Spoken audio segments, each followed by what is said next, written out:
तो आशीष सर, अगर फ्रेंचाइजिंग इतना सेफ मॉडल माना जाता है तो फिर 2-3 साल के अंदर अंदर जितनी भी फ्रेंचाइजीज हैं मैक्सिमम वो क्वाइटली बंद क्यों हो जाती हैं? केवल एक फेसबुक पर ऐड देख लिया, केवल किसी ने बोल दिया कि मैं तो बहुत अच्छा कमा रहा हूं इस बिजनेस से, या फिर अपने मन से बिना जांच पड़ताल किए अगर आपने कोई व्यापार शुरू किया है तो फिर आप ये नहीं बोल पाओगे कि फ्रेंचाइजी गलत है। अगर पैसा डूबता है तो बट ऑब्वियसली सामने वाला तो चाह रहा है कि आप स्कैम में फंसो, लेकिन अगर आप स्कैम में फंस रहे हो तो आपकी भी थोड़ी बहुत तो गलती है। तो वो कौन सी ऐसी 3 गलत एजम्पशंस हैं जो सैलरीड प्रोफेशनल्स के दिमाग में होती हैं, आज उस पे बात करते हैं। इस पे थोड़ी क्लैरिटी दीजिए। बिल्कुल, सबसे पहले जो मिथ या एजम्पशन हम कहें, तो अगर आप बिजनेस कर रहे हैं तो रिस्क होगा ही होगा। अगर कोई आपको ये कहता है कि ये बिजनेस लो और 100% गारंटेड पैसे कमाओगे, इसका मतलब क्या है कि कहीं ना कहीं आपके साथ झोल होने वाला है। आप बिना देखें, आंख बंद कर कर भी आप सामने आपके क्या लिखा हुआ है, कौन सा कलर है, क्या एक्टिविटी हो रही है, ये सब चीजें आप देख पाओगे, समझ पाओगे, जांच कर पाओगे। और इसी चीज के लिए राष्ट्रपति पुरस्कार भी मिला है। इन्होंने ब्लाइंड लोगों को सिखाया। कुछ लेडीज ने काम शुरू किया कि मन नहीं लगता है तो एक काम करते हैं कि हम लोग ना बेडशीट मंगवा लेते हैं, कुछ बिक जाएंगी तो ठीक है, नहीं तो गिफ्ट के काम आ जाएंगी। आज उनके हस्बैंड ने जॉब छोड़कर उनके साथ ज्वाइन कर लिया। मेरे जीवन का पर्पस फ्रेंचाइजिंग नहीं है। मेरे जीवन का पर्पस क्या है? लोगों को सही रास्ता दिखाना फॉर बिजनेस। हेल्थ केयर में आप जेनरिक आधार का नाम लीजिए, रतन टाटा जी ने इन्वेस्ट किया था उस कंपनी में। वो आपको 1 लाख रुपए में जेनरिक आधार की फ्रेंचाइजी दे देते हैं, 3 लाख रुपए में तो पॉलीक्लिनिक की फ्रेंचाइजी दे देते हैं। और अभी एक वेबसाइट हमने लॉन्च की है, businessbatao.com। इस साल मैंने एक प्रण लिया है कि 10,000 लोगों को एंटरप्रेन्योर बनाना है, 10,000 लोगों को बिजनेस शुरू कराना है। वेलकम टू दिल से विद सिमरन। आज हम एक ऐसे टॉपिक पे बात करने जा रहे हैं जिससे इंडिया के लोगों के लिए ये एक होप भी है और एक रिग्रेट भी, फ्रेंचाइजिंग। हम रोज़ देखते हैं यूट्यूब के थंबनेल्स पर, रील्स पर, एड्स पर, जहाँ पे हमें ये दिखाया जाता है low investment high return, safe business job से आज़ादी। आज इसी रियलिटी के बारे में बात करने जा रहे हैं हम मिस्टर आशीष अग्रवाल के साथ, जो कि franchisebataao.com के फाउंडर हैं, जिन्होंने investors, salaried professionals and business entrepreneurs के साथ क्लोजली काम किया है। आपका बहुत बहुत स्वागत है दिल से विद सिमरन पर, आशीष अग्रवाल जी। आपका दिल से बहुत बहुत धन्यवाद बुलाने के लिए सिमरन जी। शुक्रिया सर। आज यहाँ पर हम कुछ uncomfortable, honest and ground level सच के बारे में बात करना चाहेंगे। बिल्कुल। तो आशीष सर, अगर फ्रेंचाइजिंग इतना सेफ मॉडल माना जाता है तो फिर 2-3 साल के अंदर अंदर जितनी भी फ्रेंचाइजीज हैं मैक्सिमम वो क्वाइटली बंद क्यों हो जाती हैं? और कौन सी ऐसी रियलिटी है जो डिस्कस नहीं करी जाती? देखिए मैम, आपने बहुत दिल पर लगने वाला सवाल पूछा है। बहुत सारे लोगों का ये दर्द है कि हम अपनी जी जान की पूंजी लगाकर, अपने जीवन भर की पूंजी लगाकर, लोगों से उधार लेकर हम कोई व्यापार शुरू करते हैं, फ्रेंचाइजी शुरू करते हैं, और जब वो बंद हो जाता है तो सिर्फ पैसे नहीं डूबते, मनोबल भी डूबता है। राइट। तो ये, लेकिन हम डूबने से पहले का जो सफ़र है ना, ये जानना बड़ा ज़रूरी है। हम जब कोई व्यापार शुरू करते हैं तो हमारी रिस्पॉन्सिबिलिटी क्या है?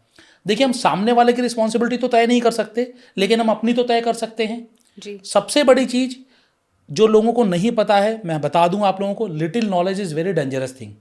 लोग क्या सोचते हैं, मुझे एक थोड़ी सी जानकारी मिल गई तो मुझे सब कुछ पता चल गया। आप सब लोगों ने सुना होगा, अतकत गगरी छलकत जाए और भरी गगरिया चुप्पी जाए। मतलब जिसको थोड़ी सी जानकारी होती है, कम जानकारी होती है, या जानकारी के अभाव में जो व्यापार या फ्रेंचाइजी शुरू करते हैं, उनका प्रॉफिट एंड लॉस का रेशियो 50-50 रहता है। हो सकता है कि वो सक्सेस हो सकता है कि वो सक्सेस ना भी हो। लेकिन जिसको पूरी नॉलेज है ना, वो चुपचाप से काम कर रहे हैं, अच्छा काम कर रहे हैं, अच्छा प्रॉफिट कमा रहे हैं, 1 दुकान से 2 दुकान, 2 दुकान से 10 दुकानें बना ली हैं। ऐसे बहुत सारे लोग हैं जिन्होंने एक स्टोर शुरू किया था फ्रेंचाइजी लेकर, और आज 1 से 2, 2 से 5, 5 से 10 बना लिए हैं। मेरा एक ब्रांड है चिकागो पिज्ज़ा, अगर मैं बात करूं, किसी ने उसकी एक स्टोर लिया था और आज वो 3-3 स्टोर चला रहा है एक ही ब्रांड के। ऐसे बहुत सारे लोग हैं जिन्होंने मल्टीपल प्री स्कूल्स लिए, उसके बाद 1 से 2, 2 से 5 बनाए। उन्होंने समझा कि बिजनेस है क्या।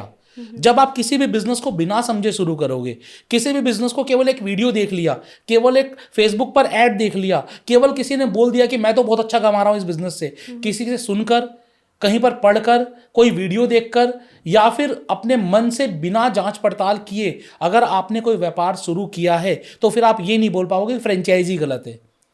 आपने अच्छे से जांच ही नहीं किया कि अगर कोई बिजनेस अगर दूसरी जगह पर चल रहा है तो इस बात की कभी गारंटी नहीं कि वो आपकी जगह भी चल जाएगा। आपके यहाँ की लोकेशन अलग हो सकती है, लोगों की पेइंग कैपेसिटी अलग हो सकती है, लोगों का डिमांड अलग हो सकती है, लोगों का इंटरेस्ट अलग हो सकता है, लोगों की चॉइसेस अलग हो सकती हैं। जैसे कपड़े दिल्ली में करोल बाग में बिकते हैं, वो सेम कपड़े साउथ एक्स में चलेंगे कि नहीं चलेंगे, वही सेम गुड़गांव में चलेंगे कि नहीं चलेंगे, वही सेम नोएडा में चलेंगे कि नहीं चलेंगे। जितने भी बड़े बड़े ब्रांड्स हैं जो मल्टीपल स्टोर चला रहे हैं, वो लोकेशन वाइज आप देखेंगे कि आपको ड्रेसेस रखते हैं, लोकेशन वाइज आपको कपड़े रखेंगे, आपके जूते रखेंगे, बैग्स रखेंगे कि वहां पर कैसा कलर बिकता है, कैसा डिजाइन बिकता है, कैसा प्राइस रेंज सेल होता है। तो जब ये ब्रांड कर रहे हो तो आप क्यों नहीं कर रहे हो? आप किस तरीके से केवल सुनकर कोई भी बिजनेस शुरू कर लेते हो? ये एक बड़ा क्वेश्चन मार्क है मैम। तो आपकी बात से ये हमें समझ में आ रहा है कि बिजनेस रिस्की नहीं है, रिस्की है तो हाफ इंफॉर्मेशन। हाँ जी। इतने बड़े बड़े हमारे ब्रांड्स हैं जिनकी फ्रेंचाइजी हमने मल्टीपल फ्रेंचाइजी देखी हैं, स्प्रेड हुई हैं।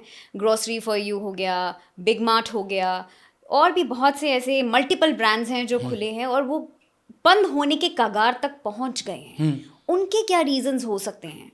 देखिए मैम, बिग मार्ट तो बिल्कुल एक फ्रॉड कंपनी या फेक कंपनी में कहूँगा। गलत इंटेंशन से आए, लोगों से पैसा इकट्ठा किया और चले गए। ग्रोसरी फॉर यू अच्छा काम कर रहा है। हाँ, ये बात जरूर है कि जब एक मोमेंटम चलता है मार्केट में, तो जब एक के पीछे एक बहुत सारे स्टोर्स खुलते चले जाते हैं, और जब मोमेंटम नेगेटिव आता है तो एक के पीछे कई सारे स्टोर्स बंद होते चले जाते हैं। ग्रोसरी फॉर यू आज भी ठीक काम कर रहा है। इसके अलावा अगर मैं बात करूँ तो ग्रोसरी बिजनेस में कई सारे ऐसे ब्रांड आए, किराना मास्टर एक ब्रांड आया, ठीक है ना। इसके अलावा एक और ब्रांड आया था, मैं नाम भूल रहा हूँ, समथिंग ग्रोसरी से ही उसका नाम था। वो क्या कह रहे थे आप समझना कि लोग कहाँ फंसते हैं और कहाँ बंद होते हैं। मैं आपको बताता हूँ। जैसे आज मैं आपसे कहूँ कि मैम आप 1 लाख रुपए दो और 1 साल बाद आप 2 लाख रुपए ले जाना मुझसे, आप बताओ कि आपको 2 लाख रुपए मिलने के चांसेस कितने हैं 1 साल बाद? 0 है, क्योंकि मुझे बेस ही नहीं पता। बेस ही नहीं पता। और दूसरा, जब भी जो मार्केट में इंटरेस्ट रेट होता है, या हम एफडी रेट कहते हैं, एफडी हम मानते हैं ना सेफ है। हाँ जी। बैंक में आप एफडी करा लो, सेफ है। आज के समय में एफडी का क्या रेट है? 6 से 7% का रेट है जी। अगर कोई आपको 6 से 7% से बहुत ज्यादा रिटर्न दे रहा है, मैं आपको कितना रिटर्न दे रहा हूं? 100% का, 1 साल में डबल, ठीक है ना। तो अगर कोई आपको एफडी रेट से बहुत ज्यादा रिटर्न दे रहा है, तो आपको अच्छे तरीके से जांच पड़ताल करनी चाहिए कि आखिर वो डबल करेगा कैसे। राइट। कहीं वो फिर हेरा पूरी मूवी वाला 21 दिन वाला डबल तो नहीं है, ठीक है ना। आपने पैसा तो लगा दिया, फिर जब 21वें दिन पैसा लेने जाओगे तो ऑफिस ही गायब मिलेगा आपको। Absolutely, ऐसा नहीं होना चाहिए। ये भी होता है, पोंजी स्कीम्स बोलते हैं इनको। अगर आपने किसी पोंजी स्कीम में पैसा लगा दिया है तो इनिशियल में कुछ लोग तो पैसा कमा लेते हैं, लेकिन जब कंपनी के पास बड़ा पैसा इकट्ठा होता है तो कंपनी नमस्ते हो जाती है, ठीक है। तो एक चीज ये है कि आपको जांच पड़ताल करनी चाहिए। जो मैंने आपको बताया कि बिग मार्ट आया था, उन्होंने कहा फोको मॉडल लेकर आए हम। आपको काम नहीं करना है मैडम, आप केवल पैसा लगा दीजिए, हम काम करेंगे और आपको फिक्स रिटर्न देंगे हर महीने। अच्छा। This is a franchise model है, this is a good franchise model, जिस पर बहुत सारी कंपनी काम कर रही है, अच्छा काम कर रही है और अपने ब्रांड को नेक्स्ट लेवल तक लेकर गई है। लेकिन उसी का फायदा उठाकर उन्होंने इसी मॉडल के साथ लोगों को छल कपट किया, लोगों के साथ, और लोगों को बेवकूफ बनाया। ओके, ठीक है ना। एक जो कंपनी आई, उन्होंने क्या कहा कि आप पैसे लगाइए, 1 लाख रुपए महीना फिक्स आपको हर महीने मिलेगा। ओके। तो ये फ्रेंचाइजी के नाम पर फ्रॉड हो रहा है, ये आपको समझना पड़ेगा। सर, वर्बल स्टेटमेंट्स पे तो कोई ट्रस्ट नहीं करता। वो तो हमेशा देखना चाहेंगे कि प्रॉफिट एंड लॉस का उनका क्या डेटा कहता है पिछले 5 सालों का। Without seeing that nobody will decide कि वो फ्रेंचाइजी लें या ना लें। मैम, आपने कितनी अच्छी बात कही कि आप 5 साल का डेटा देखिए, ब्रांड का ट्रैक रिकॉर्ड देखिए। क्या लोग देखते हैं? क्वेश्चन मार्क तो यही है ना सर। सबसे बड़ा पैसा है लोगों के सबसे बड़ा पैसा है लोगों के लिए, और वो पैसा इन्वेस्ट करते वक्त ही लोग आंख बंद करके डाल देते हैं। अच्छा, तो यही तो गलती कर रहे हैं ना। अब कंपनी बोलती है कि हम बिल्कुल नए आए हैं, हमारे पास अभी इनिशियल लेवल पर हम ये दे रहे हैं, बाद में नहीं दे पाएंगे। तो इस भुलावे में लोग आ जाते हैं ठीक है ना, कि नई नई कंपनी है, नया नया आप फायदा उठा लो, बाद में तो पता नहीं मिलेगा कि नहीं मिलेगा। जैसे लोग कह देते हैं कि ओला और उबर में इनिशियल में 600 रुपये की राइड फ्री मिल रही थी, ड्राइवर्स को खूब पैसा मिल दिया है। अगर किसी ने, जब ओला उबर इंडिया में आए थे उस समय किसी ड्राइवर ने अगर गाड़ी लगाई होगी अपनी या आप ड्राइविंग शुरू की होगी, उस समय उन्होंने 1.5 लाख रुपये महीना कमाया है एक कार से। 15,000 18,000 जो ड्राइवर की सैलरी होती है वो 1.5 लाख रुपये महीना कमा रहा है। बहुत सारे मेरे जानकारों ने इतना पैसा कमाया है, एक गाड़ी से 4 गाड़ी 5 गाड़ी 8 गाड़ी बना ली। एक तरीके से फ्रेंचाइजिंग ही थी वो, ठीक है। तो लेकिन आज के दिन क्या कर पा रहे हैं वो, तो लोगों को लगता है कि नया नया आ रहा है तो उस समय हम कर लेंगे, लेकिन वहां पर जानने की चीज क्या थी कि वहां पर आपको कंपनी को पैसा नहीं देना पड़ रहा था, आपकी कार थी, आपके हाथ में थी, आपको चलाना था और वो आपको चलाने के बदले पैसा मिलता, आपको एक इंसेंटिव स्कीम थी। लेकिन यहां पर क्या है, आपने पूरा पैसा किसी के हाथ में दे दिया, आपने सब कुछ किसी दूसरे के हैंड ओवर कर दिया, आपके पास कुछ भी नहीं है, कोई राइट्स नहीं है आपके पास। और इसका कुछ पेपर डॉक्यूमेंट तो होगा, क्या करोगे उस पेपर डॉक्यूमेंट का आप? आज इंडियन गवर्नमेंट विजय माल्या को तो ला नहीं पा रही है इंडिया जी। आज गवर्नमेंट से बड़ी चीज तो नहीं है हमारा, नहीं, बिल्कुल भी नहीं। लेकिन वो आप समझिए कि नीरव मोदी को, विजय माल्या को तो इंडिया वापस नहीं लेके आ पा रहे, राइट। तो हम और आप क्या कर लेंगे 2 लाख 5 लाख 10 लाख 20 लाख रुपए के पीछे वो पेपर का डॉक्यूमेंट लेकर? Right. So this is not that easy.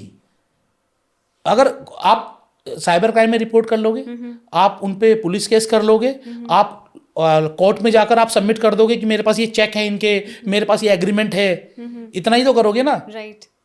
आज भी अगर मैं बात करूं नोएडा की, तो नोएडा में कई लोगों ने बड़े बड़े इन्वेस्टर्स के साथ जिन्होंने बकायदा प्लॉटिंग की है, बकायदा कई माले तक फ्लैट खड़े कर दिए। मेरे जानकार हैं गुरनंदन जी, उनके 20 लाख रुपए लगे हुए हैं और अभी तक कोर्ट से कोई सेटलमेंट नहीं आया है। उनके पास बिल्डर बायर एग्रीमेंट भी है, उनके पास अलॉटमेंट लेटर भी है, सब कुछ है उनके पास जी।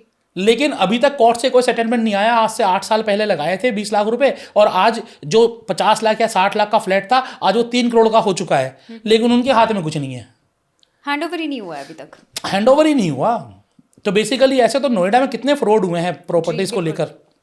हम यहाँ प्रॉपर्टी की बात नहीं करेंगे, मैं सिर्फ आपको एग्रीमेंट की बात कर रहा हूँ कि आज पेपर्स आपके हाथ में हैं, ये तब काम आएंगे जब आप और हम दोनों अवेलेबल हैं और दोनों कोर्ट में खड़े हैं। अगर आप दोनों में से कोई, हम दोनों में से कोई एक वहां पर खड़ा ही नहीं है तो वो डॉक्यूमेंट किसके ऊपर एप्लीकेबल होंगे? एब्सोल्युटली, उसको तो कोई यूज ही नहीं बचा, कोई यूज ही नहीं बचा है। बिल्कुल। तो लाइकवाइज जो आपने कहा कि फ्रेंचाइजीज जो बड़े बड़े ब्रांड है बंद क्यों हो रहे हैं, तो समटाइम्स तो ब्रांड का इंटेंशन गलत होता है, समटाइम्स क्या होता है कि मोमेंटम गलत चला जाता है। जैसे कोविड में मेरे कई सारे ब्रांड बंद हो गए क्योंकि किराया नहीं बर्दाश्त कर पाए, सैलरीज नहीं बर्दाश्त कर पाए, ठीक है, इस वजह से बंद हो गए। कई बार मार्केट में कुछ गवर्नमेंट की स्कीम्स ऐसी आ जाती हैं, गवर्नमेंट कई सारे ऐसे रूल्स लेकर आ जाती है जिसके बाद उनके लिए सर्वाइवल मुश्किल हो जाता है, ठीक है। तो ऐसे बहुत सारे कारण हो सकते हैं, लेकिन जितने भी लोग आज फ्रेंचाइजी में इन्वेस्ट करने की सोच रहे हैं, सबसे पहले वो ये देखें कि उनके आसपास वो ब्रांड चलेगा कि नहीं चलेगा। अगर ब्रांड को पूरा पैसा दे रहे हो तो आप सोच समझ कर दो, उसका ट्रैक रिकॉर्ड चेक करो, किसी लीगल पर्सन से, किसी लॉयर से या किसी सीए से उसका पूरा ट्रैक रिकॉर्ड निकलवाओ। वो आपसे 50 लाख रुपए मांग रहा है, उसकी 50 लाख के कैपिटल भी है कि नहीं है, वो लास्ट ईयर प्रॉफिट में था कि नुकसान में था, प्रॉफिट में था तो कौन से स्टोर्स प्रॉफिटेबल थे, उसके प्रॉफिटेबल थे तो उस स्टोर पे चले जाओ, एक बार देखो कि खाली किताबों में प्रॉफिट दिखा रखा है कि सही में ग्राहक भी आ रहे हैं उसके पास। मतलब चेक करने के बहुत सारे पैरामीटर होते हैं, हम लोग उतना कुछ करते ही नहीं। हम सोचते हैं कि ऑफिस में एक बंद कमरे में बंद रखे हैं अपने आप को, खाली फोन पे बातचीत करते रहें और फोन पे बातचीत करके NEFT या MPS कर दे और पेमेंट हो गया, हमारा बिजनेस शुरू हो गया। मतलब अगर पैसा डूबता है तो बट ऑब्वियसली सामने वाला तो चाह रहा है कि आप स्कैम में फंसो, लेकिन अगर आप स्कैम में फंस रहे हो तो आपकी भी थोड़ी बहुत तो गलती है। बिल्कुल है। तो ऐसा होता है अक्सर। तो ऑडियंस के लिए ये बहुत इम्पोर्टेंट सजेशन है कि अगर आपके पास फुल नॉलेज है तो आपके पास एक पार है डिसाइड करने की कि आप कहाँ इन्वेस्ट करें। दूसरी बात, रिसर्च एंड एनालिसिस, जैसे आशीष अग्रवाल सर ने समझाया कि हमें अपनी तरफ से करनी चाहिए, समझनी चाहिए, बैकग्राउंड समझना चाहिए, क्या कैपिटल लगा है, क्या आपका प्रॉफिट हो सकता है और किस हिसाब से आपको रिटर्न आपके इन्वेस्टमेंट में मिल सकता है। तो ये तो हो गई बहुत अच्छी इन्फॉर्मेशन लोगों के लिए जिसके हिसाब से वो सोचकर अपने फ्रेंचाइजी के बारे में डिसाइड करें। लेकिन सैलरीड प्रोफेशनल्स को बिजनेस की कोई नॉलेज नहीं होती और वो अपनी फ्रीडम के लिए फ्रेंचाइजी को एक तरह से ऑप्शन लेके चलते हैं कि अगर हम किसी ब्रांड की फ्रेंचाइजी लेते हैं तो ऑलरेडी उसका नाम तो मार्केट में है। हाँ जी। तो उसके नाम से हम बेसिक लेवल से थोड़ा सा ऊपर स्टार्ट कर सकते हैं और अपनी ग्रोथ को वो फ्रेंचाइजी मॉडल के साथ जोड़ते हैं। हाँ जी। तो वो कौन सी ऐसी 3 गलत एजम्पशंस हैं जो सैलरीड प्रोफेशनल्स के दिमाग में होती हैं, आज उस पे बात करते हैं। इस पे थोड़ी क्लैरिटी दीजिए। बिल्कुल। सबसे पहले जो मिथ या एजम्पशन हम कहें जो लोगों के मन में होती है कोई फ्रेंचाइजी लेने से पहले कि मैंने फ्रेंचाइजी ले ली, अब सारा काम फ्रेंचाइजर या ब्रांड करेगा और मेरे पास घर बैठे पैसे आएंगे। This is totally wrong.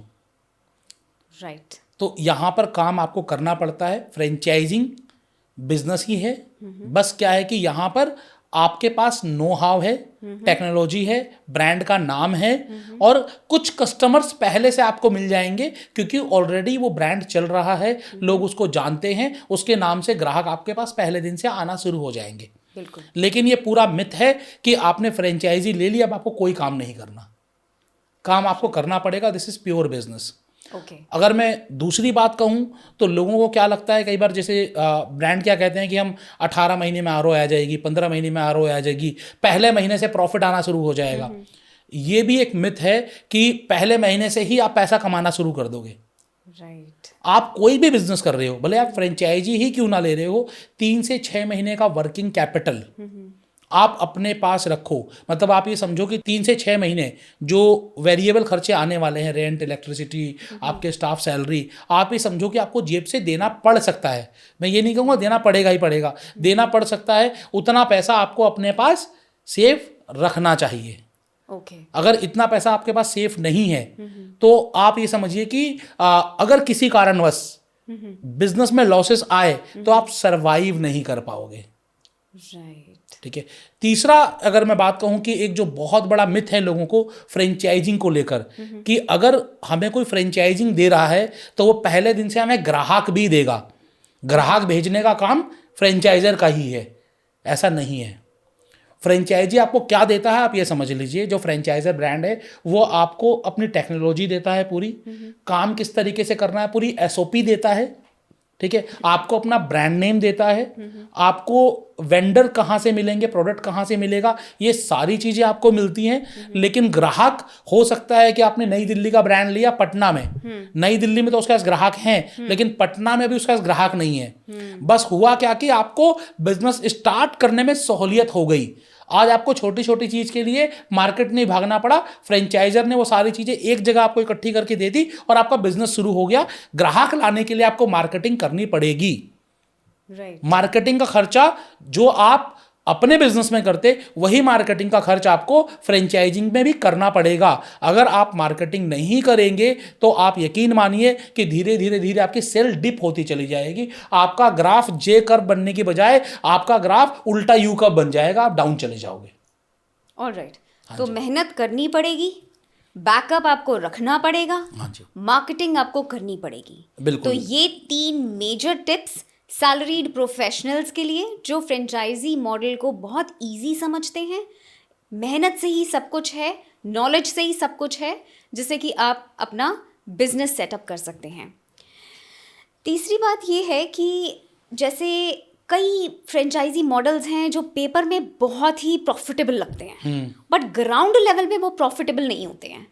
तो वो कौन सी ऐसी फ्रेंचाइजी ब्रांड्स हैं जिनसे हमें रिफ्रेन करना चाहिए, दूर रहना चाहिए, अपने आप का बचाव करना चाहिए, और कौन सी ऐसी फ्रेंचाइजी हैं जो हमें 5 साल का फोरकास्ट देती है कि हम प्रॉफिटेबल हो सकते हैं, या तो कॉस्ट टू कॉस्ट निकले पहले 2 सालों में, हालांकि सबको 1 साल में 6 महीने में प्रॉफिट चाहिए, कॉस्ट टू कॉस्ट निकलें, या हर बिजनेस का 5 साल का, चाहे जॉब वाले लोग हैं, हम जाते हैं, हमारा इंटरव्यू होता है, वो हमें कहते हैं 5 साल में आप अपने आप को कहाँ देखते हैं। ये बहुत ही कॉमन सवाल है। हाँ जी, बिल्कुल। 5 साल का टारगेट लेकर हर कंपनी चलती है, और बिजनेस का भी ये होता है 5 साल या 10 साल तक हमारा बिजनेस कहाँ पहुंचेगा।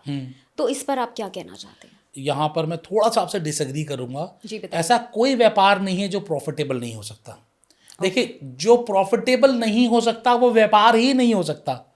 जी। फिर आप एनजीओ कैटेगरी में आए कि मैं दान धर्म के लिए, लोगों की सेवा के लिए आया हूँ।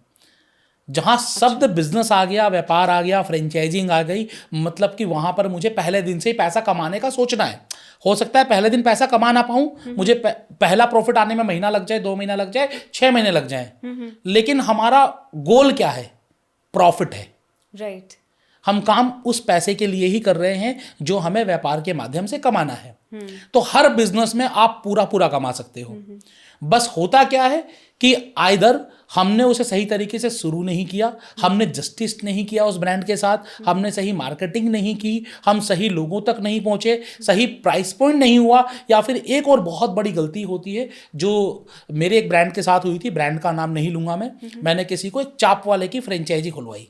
अच्छा। ठीक है ना, एक अच्छा चाप का बिजनेस था और 20 से 22 लाख रुपए का इन्वेस्टमेंट था। अच्छा। सामने वाले ने 20 से 22 लाख रुपए का इन्वेस्टमेंट कर दिया। उसके बाद उन्होंने कहा कि हमें प्राइम लोकेशन पर जगह चाहिए, तो 1.5 लाख रुपए महीने की रेंटल पे जगह आई।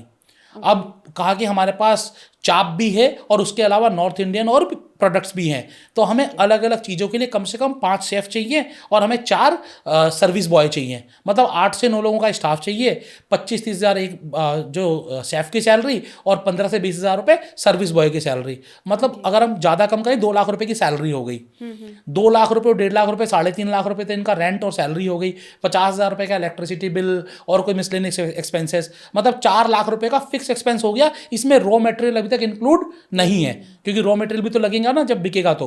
और फूड की अगर हम बात करें तो रॉ मटेरियल की जो कॉस्टिंग आती है 30% से लेकर 40% आती है। कुछ प्रोडक्ट में 28 से 30% और कुछ जो प्रीमियम प्रोडक्ट होते हैं उसमें कई बार 35 से 40% भी फूड कॉस्ट चली जाती है। अगर मैं चलो 30% ही मान लूँ, अगर आपने 5 लाख का अगर सामान बेचा, डेली की 15 से 16 हज़ार रुपये की सेल हुई और 5 लाख की भी सेल हुई, तो भी 1.5 लाख रुपये से ऊपर का तो आपका सामान हो गया। उसमें वेस्टिंग भी होती है, उसमें जीएसटी भी जाएगा, मतलब में 2 लाख रुपए का तो आपका रॉ मटेरियल हो गया। 3 लाख रुपए आपके पास ग्रॉस प्रॉफिट बचता है और आपका फिक्स एक्सपेंस कितना था महीने का? 4 लाख रुपए। 1 लाख रुपए लॉस पर। लेकिन वो 1 लाख रुपए लॉस पर नहीं था, उसकी डेली की सेल आ रही थी 5,000 से 7,000 रुपए, महीने की सेल आ रही थी 2 लाख रुपए। वो ग्रॉस प्रॉफिट कमा रहा था 1 लाख रुपए और 3 से 3.5 लाख रुपए महीने का वो लॉस कर रहा था। 4 महीने बाद उसे पैरालिसिस हो गया। Oh my God. क्योंकि क्या हुआ कि उसका पैसे ही नहीं थे। उसने, मैं हमेशा कहता हूं कि रन टाइम अपने पास रखो 3 से 6 महीने का। आप 3 से 6 महीने का रन टाइम का मतलब क्या होगा? 20 से 25 लाख रुपए। 20-25 लाख रुपए लोन लेकर तो उसने बिजनेस में लगाए, 20 से 25 लाख रुपए का रन टाइम कहां से लेकर आएगा? तो यहां पर ब्रांड की तरफ से गलती ये थी कि उन्होंने मार्केटिंग में सपोर्ट नहीं किया, कस्टमर एक्विजिशन में सपोर्ट नहीं किया, उन्होंने नहीं समझा पहले महीने में ग्राहक नहीं आ रहे तो हम ऐसा क्या एक्टिविटी करें कि ग्राहक वहां पर आना शुरू हो। ऐसी कोई एक्टिविटी नहीं की उन्होंने, सैलरीज कट डाउन नहीं की। मतलब मैं ये नहीं कहूंगा कि बिजनेस में कभी लॉस नहीं हो सकता, बट ऑब्वियसली लॉस हो सकता है, लेकिन अगर लॉस हो रहा है तो हर महीने में आप एनालिसिस करोगे कि नहीं करोगे? बिल्कुल करेंगे। तो वो एनालिसिस ही नहीं किया उन्होंने, बस चलते गए चलते गए चलते गए। अब आप सोचोगे कि मैं बहुत कूल हूं, अरे कूल होने का मतलब ये नहीं होता है कि आप अपने बिजनेस में हो रहे नुकसान पे ध्यान नहीं दोगे। तो सर ये एनालिसिस कौन करता है? ये ब्रांड करके देता है या जो फ्रेंचाइजी लेकर बैठा है वो एनालिसिस करेगा? उसको तो पता है 1 महीने में उसका ग्राहक नहीं आ रहा है, उसने अपने एक्सपेंसेस बचाने हैं, तो वो डिस्कशन करेगा ब्रांड के साथ, या ब्रांड को पता है कि मेरा जो इन्वेस्टर है उसके पास कस्टमर नहीं आ रहा, वो थोड़ा सा डाउन जा रहा है, उसको सपोर्ट करना है। ये 2 वे होता है बेसिकली जहां देखा जाए। मैम बेसिकली ये देखिए कि जुर्म करने वाला भी गुनहगार है और जुर्म सहने वाला भी गुनहगार ही मैं मानता हूँ मैं। जी बिल्कुल। अगर आप चुपचाप किसी की गलती को बर्दाश्त कर रहे हो तो आप भी इक्वल पार्टिसिपेट कर रहे हो। बिल्कुल। अगर हम महाभारत की बात करें तो द्रोणाचार्य, विदुर या फिर भीष्म पितामह की तो कोई गलती नहीं थी। उन्होंने गलती क्या की थी? वो चुपचाप भरी सभा में बैठकर गलती बर्दाश्त कर रहे थे और इसी बात का उन्हें दंड मिला। ठीक है ना? तो अल्टीमेटली आज मैं अगर फ्रेंचाइजिंग की बात करूं, अगर वो एनालिसिस नहीं कर रहा है तो वो भी गलत है, और ब्रांड भी चुपचाप बैठकर अगर देख रहा है कोई बात नहीं, करने दो करने दो करने दो करने दो, तो वो भी पूरी गलती कर रहा है। तो हम किसी एक को दोषी नहीं बना सकते, दोनों इक्वल दोषी हैं। अब यहाँ पर होना क्या चाहिए? ब्रांड तो चलो मंथली देख ले, लेकिन जो फ्रेंचाइजी ले रखा है वो तो डेली देखे ना। अगर आपके दुकान में आज ग्राहक नहीं आए तो क्यों नहीं आए? अगर 10 दिन तक लगातार आपकी 10,000 की सेल आ रही है और 11वें दिन अचानक से सेल 2,000 रुपए की रह गई, तो आप सोचो क्यों हुआ? क्या उस दिन कोई बंदी थी, या उस दिन अगर आप नॉनवेज बेच रहे हो तो क्या मंगलवार है, या कोई नवरात्रे आ गए हैं? मतलब कुछ तो ऐसा हुआ होगा जिस वजह से अचानक से एक दिन सेल डिप हुई है आपकी। राइट। पता चले कि हिंदुस्तान पाकिस्तान का क्रिकेट मैच हो गया हो, उस दिन लोग घर से बाहर ही नहीं निकले। मतलब देयर मस्ट बी समथिंग कि जिसकी वजह से आपका 11th डे सेल डीप हुई है। आपको तो डेली देखना चाहिए।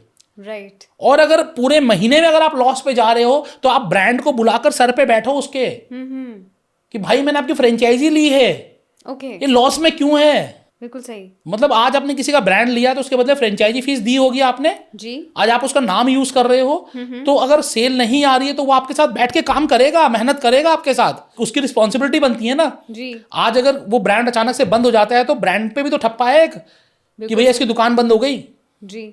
तो ये दोनों को देखना पड़ेगा। तो हमेशा जब भी आप फ्रेंचाइजी ले रहे हैं तो आप ये देखो कि मेरी प्रॉफिटेबिलिटी कितने दिनों में आ सकती है, अगर लॉस आ रहा है तो क्यों आ रहा है। अब वापस आपके सवाल पर आते हैं, क्या मतलब आपने जो बोला कि प्रॉफिट 5 साल तक नहीं आया, तो ऐसा अगर कोई ब्रांड है तो उसकी फ्रेंचाइजी लो मत। अच्छा, ठीक है। अब दूसरा, कई बार ऐसा होता है कि जब हम प्रॉफिट, नेट प्रॉफिट कैलकुलेट करते हैं, जैसे सपोज करो आपने एक स्कूल ओपन किया, ठीक है ना, स्कूल में आपकी कॉस्टिंग बहुत जाएगी। मान लीजिए आप लैंड के साथ जोड़ेंगे तो 2 एकड़ 3 एकड़ लैंड जाती है, तो हो सकता है कि लैंड ही आपकी 2 करोड़ से 5 करोड़ रुपए की हो। 2-3 करोड़ 4 करोड़ रुपए आपके लग गए बिल्डिंग बनाने में, 1 से 1.5 करोड़ रुपए आपका लग गया किसमें, आपकी सारा फर्नीचर फिक्चर एंड सब चीज़ें अरेंज करने में। फिर आप मार्केटिंग करोगे। अगर मैं बोलता हूँ कि 10 करोड़ रुपए का आपका इन्वेस्टमेंट लग गया, हाँ जी, और अगर आपने वो इंटरेस्ट पे पैसा लिया होगा, मैं कहता हूँ इंटरेस्ट पे नहीं भी लिया है तो भी तो वो पैसा अगर आप कहीं लगाते हैं, एफडी में भी डालते तो 8% का इंटरेस्ट देके जाता, 7% का इंटरेस्ट। अगर आप लोन की बात करें तो 12% का तो लोन का भी ब्याज है। बिल्कुल। तो आपको चाहिए कि आप लगाओ कि 12% तो भैया मैंने बिजनेस को लोन दिया है, मतलब कि 10 करोड़ रुपए का मतलब हो गया, मैं 10% भी लगा लूँ तो 1 करोड़ रुपए तो मेरा इंटरेस्ट ही है ना जी। ठीक है ना। उसके बाद सारे खर्चे अलग हैं। तो आप सोचो कि हो सकता है कि पहले 2-3 साल आप इंटरेस्ट ना कमा पाओ, ओके। लेकिन ये बिजनेस स्कूल का, हॉस्पिटल का, या फिर जो बड़े बड़े ऐसे ब्रांड्स हैं, ये जो मॉल्स स्टार्ट हो रहे हैं, ठीक है ना, या फिर आपने कोई एक्सपोर्ट का बड़ा काम शुरू किया, ये 2-3-4 साल के लिए नहीं है, ये आने वाले 15-20-25 साल के लिए है बिजनेस।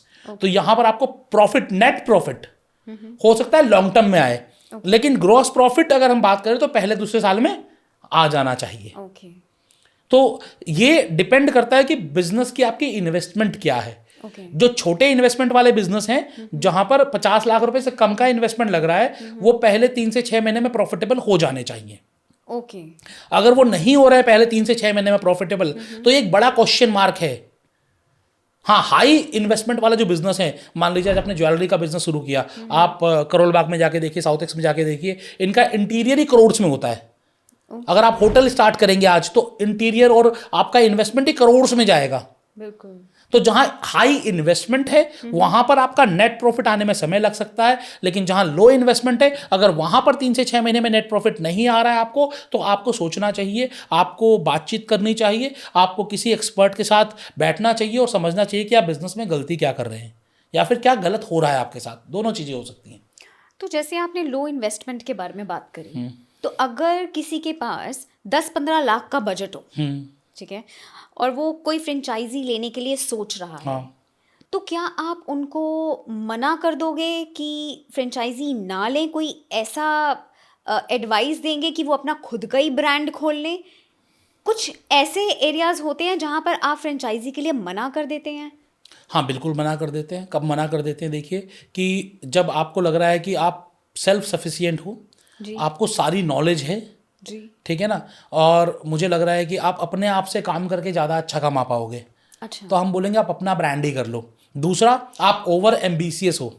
ओके। ठीक है, मुझे लग रहा है कि आप चाहते हो कि मैं आज शुरू करूंगी और 1 साल बाद अपना ब्रांड बनाकर मैं खुद फ्रेंचाइजी देना शुरू कर दूंगी। तो मैं कहूँगा 1 साल बाद क्यों, आज से क्यों नहीं।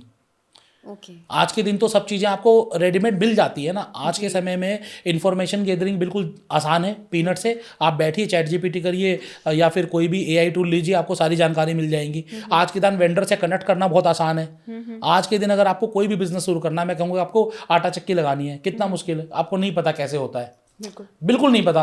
आज 4 वेंडर को बुलाओगे, वो आपका सारा मशीन सेटअप भी कर जाएंगे, कैसे काम करता है वो भी सिखा जाएंगे। किसी आप HR को बुलाओगे, वो आपको उसी से रिलेटेड आपको एम्प्लॉय भी हायर करके दे जाएगा।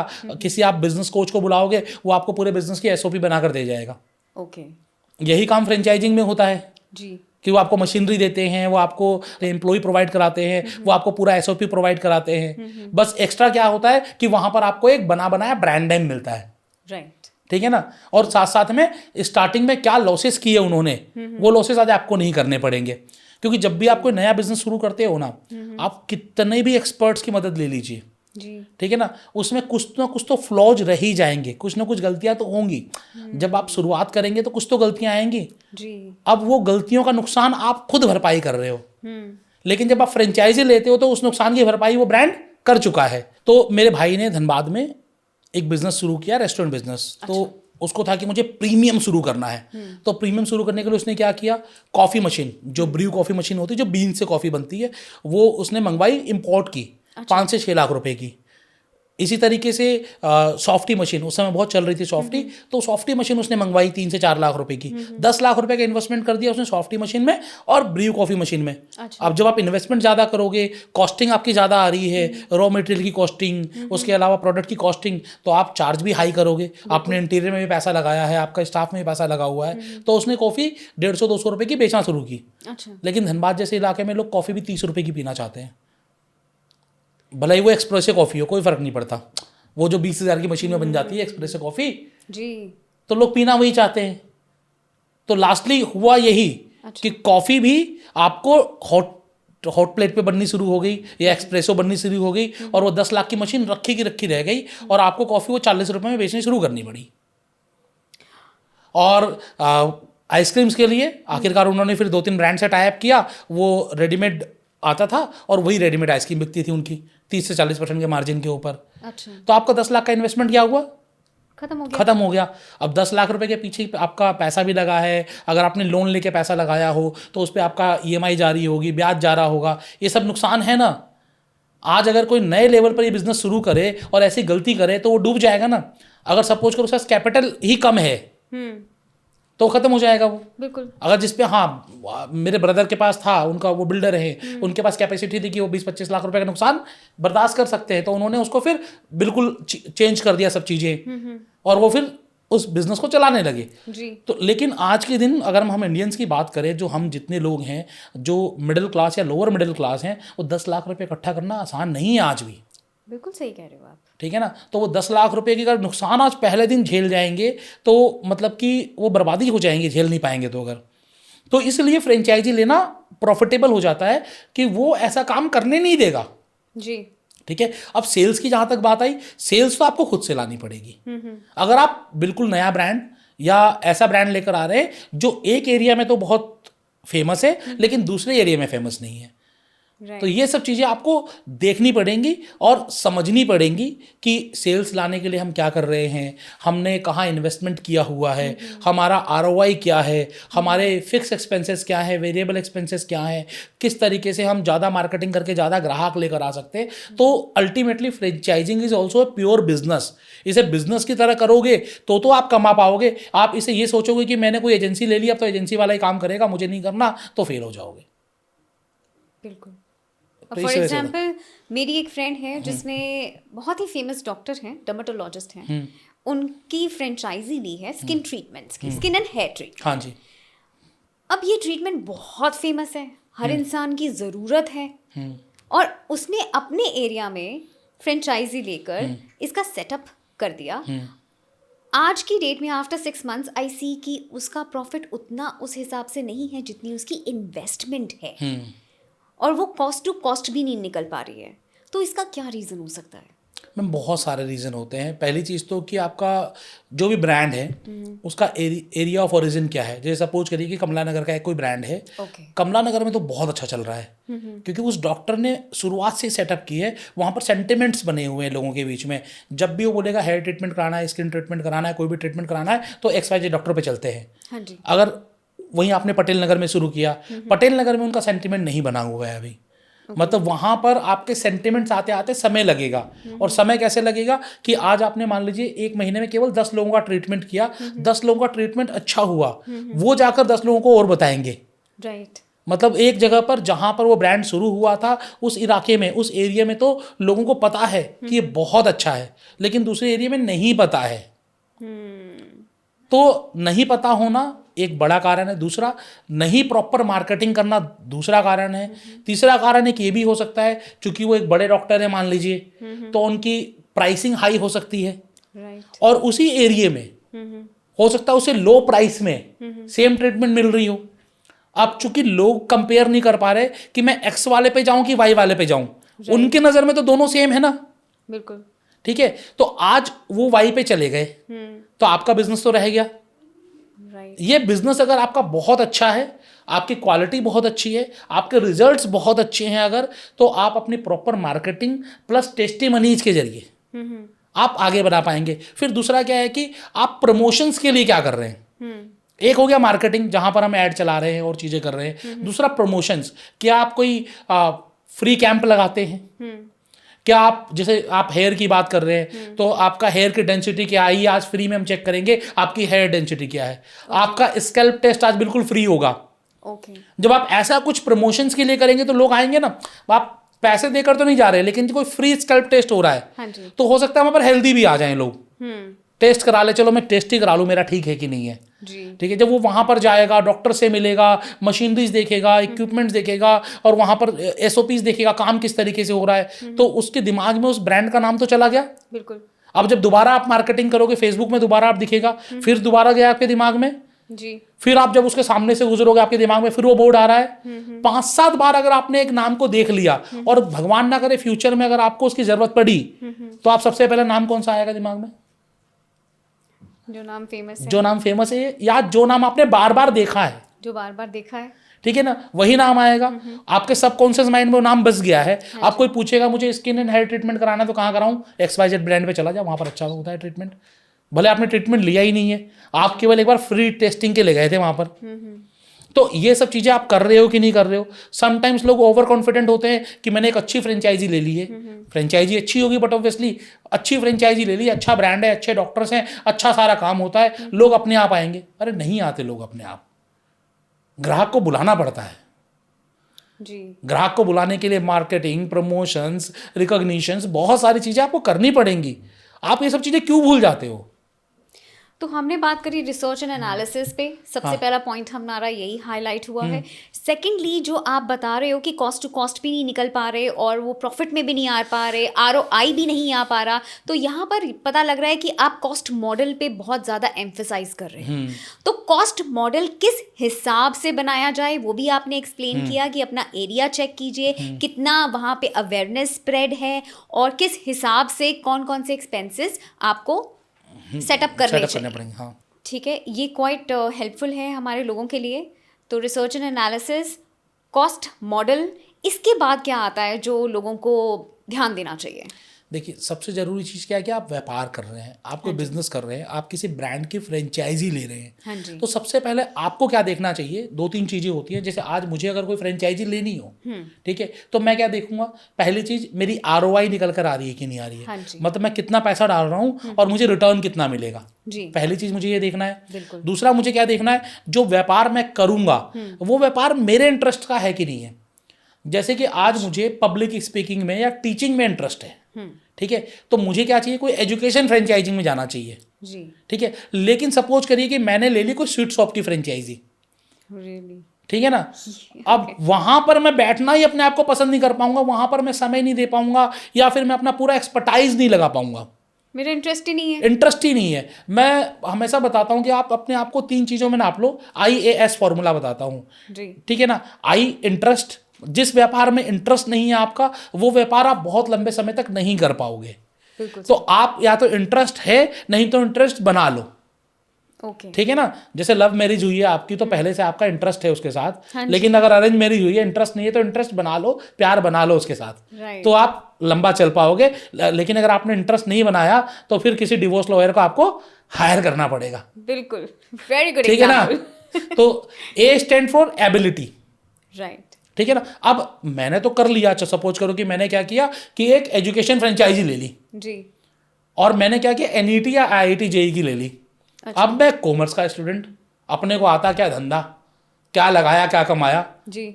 और वो मेरे से साइंस के सवाल पूछ रहे भाई वो मेरे से डॉक्टरी के सवाल पूछ रहे। ये तो कॉन्ट्रोडिक्टरी हो गया, यहाँ पर तो इंसान का डिप ही आएगा। हाँ, तो मतलब एबिलिटी नहीं है ना मेरी वो, बिल्कुल भी नहीं। तो जिस चीज की मेरी एबिलिटी नहीं है, जी। ठीक है ना, वो मैं काम ना करूं। अब यहां पर इसका सॉल्यूशन क्या आता है, दो सॉल्यूशन है। पहला सॉल्यूशन तो है कि सीख लो, दूसरा सॉल्यूशन क्या है कि आपकी एबिलिटी बिजनेस को चलाने की है तो उस एबिलिटी के लोग हायर कर लो। ये भी ठीक है। ठीक है ना, जैसे हो सकता है प्रिंसिपल को पढ़ाना ना आता हो, लेकिन प्रिंसिपल को सारे बच्चों को मैनेज करना, टीचर को मैनेज करना और एडमिन को मैनेज करना आता है, ठीक है। तो वो प्रिंसिपल बन सकता है। हम्म। ठीक है ना, चेयरपर्सन बन सकता है, Right. टीचर नहीं बन सकता। राइट। तो आइदर आपकी मैनेजमेंट स्किल्स इतनी अच्छी हो या फिर आपकी टीचिंग स्किल्स इतनी अच्छी हो, मतलब या तो आपको धंधा चलाना आता हो या फिर उस धंधे के लिए जो काम की जरूरत है वो काम करना आता हो। राइट। तो एबिलिटी होनी चाहिए किसी बिजनेस को चलाने की। कई बार लोगों के अंदर एबिलिटी नहीं होती है। जैसे कि सपोज करिए कि मुझे घूमने का बहुत शौक है, मैं महीने में 20 दिन बाहर ही रहता हूं और मैंने एक दुकान खोल ली। अच्छा। अब मैं 20 दिन हुई नहीं वहां पर, मैंने देख लिया एक कोच का ऐड कि अगर आप बिजनेस में हैं तो आप रामू काका हो, अगर आपको बिजनेस बड़ा बनाना है तो बिजनेस से बाहर निकल जाओ। इसको एक्सप्लेन कीजिए प्लीज। मतलब लोग कहते हैं ना कि अगर आप रात दिन अपने बिजनेस में ही काम कर रहे हो तो आप व्यापार नहीं कर रहे, आप अपने ही बिजनेस के लिए नौकरी कर रहे हो। हाँ जी। सेंटेंस सही है। अच्छा। लेकिन इनिशियल लेवल पर जो बेचारे 10-5 लाख रुपए लगा के काम कर रहे हैं, अगर वो रामू काका नहीं बनेंगे तो सही में किसी के अंडर रामू काका ही बनना पड़ जाएगा। ये भी बात सही है। ठीक है ना। आज मान लो कि मैंने छोटा सा पैसा लगा के एक दुकान खोली, हाँ जी। और मैंने बोला नहीं, मैंने तो एक बड़े कोच का ऐड देखा है कि रामू काका नहीं बनना मुझे, मैं दुकान से बाहर ही रहूंगा, तो दुकान से बाहर ही हो जाऊंगा मैं। तो इसका मतलब हमें अपने बिजनेस की छोटी छोटी चीज भी पता होनी चाहिए। पता होनी चाहिए, समय देना पड़ेगा, शुरुआत में समय देना पड़ेगा, बाद में आप बट ऑब्वियसली आप सबकी मदद ले सकते हो, बड़े बन सकते हो, आप बिजनेस से बाहर निकल सकते हो। लेकिन मैंने स्टार्टिंग में ही अगर ये काम कर दिया तो आप डूबने की कगार पे आ सकते हो। तो मुझे घूमने का बड़ा शौक है, मैंने एक नई फ्रेंचाइजी ली, फ्रेंचाइजी डाल दी मैंने, वहां बिजनेस को मेरी जरूरत थी और मैं घूमने निकल गया। तो again ability to sit on the business नहीं है मेरे अंदर। तो एबिलिटी बहुत अलग अलग तरीके की हो सकती है, तो जितनी भी जरूरत है वो एबिलिटी आपके अंदर होनी चाहिए व्यापार को करने की। अब तीसरा आता है एस, आईएएस में इंटरेस्ट हो गया, एबिलिटी हो गई। एस फॉर स्कोप, अब मैं जो व्यापार कर रहा हूं उसका स्कोप है भी कि नहीं है। ठीक है ना, जैसे कि आप अहमदाबाद में जाकर स्वेटर बेचो जी। ठीक है ना, गर्म जैकेट्स बेचो।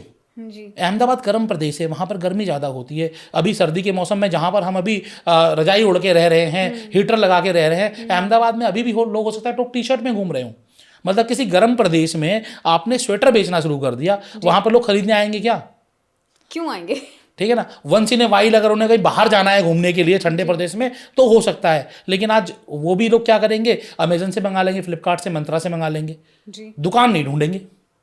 ठीक है, तो स्कोप ही नहीं है वहां पर उस बिजनेस का। तो ऐसे बिजनेस में आपने लाखों करोड़ों रुपए लगा दिए, आप सोच रहे हो कि मेरे पास ग्राहक नहीं आ रहे। और ग्राहक इसलिए नहीं आ रहे कि वहां पर उसके ग्राहक अवेलेबल ही नहीं है।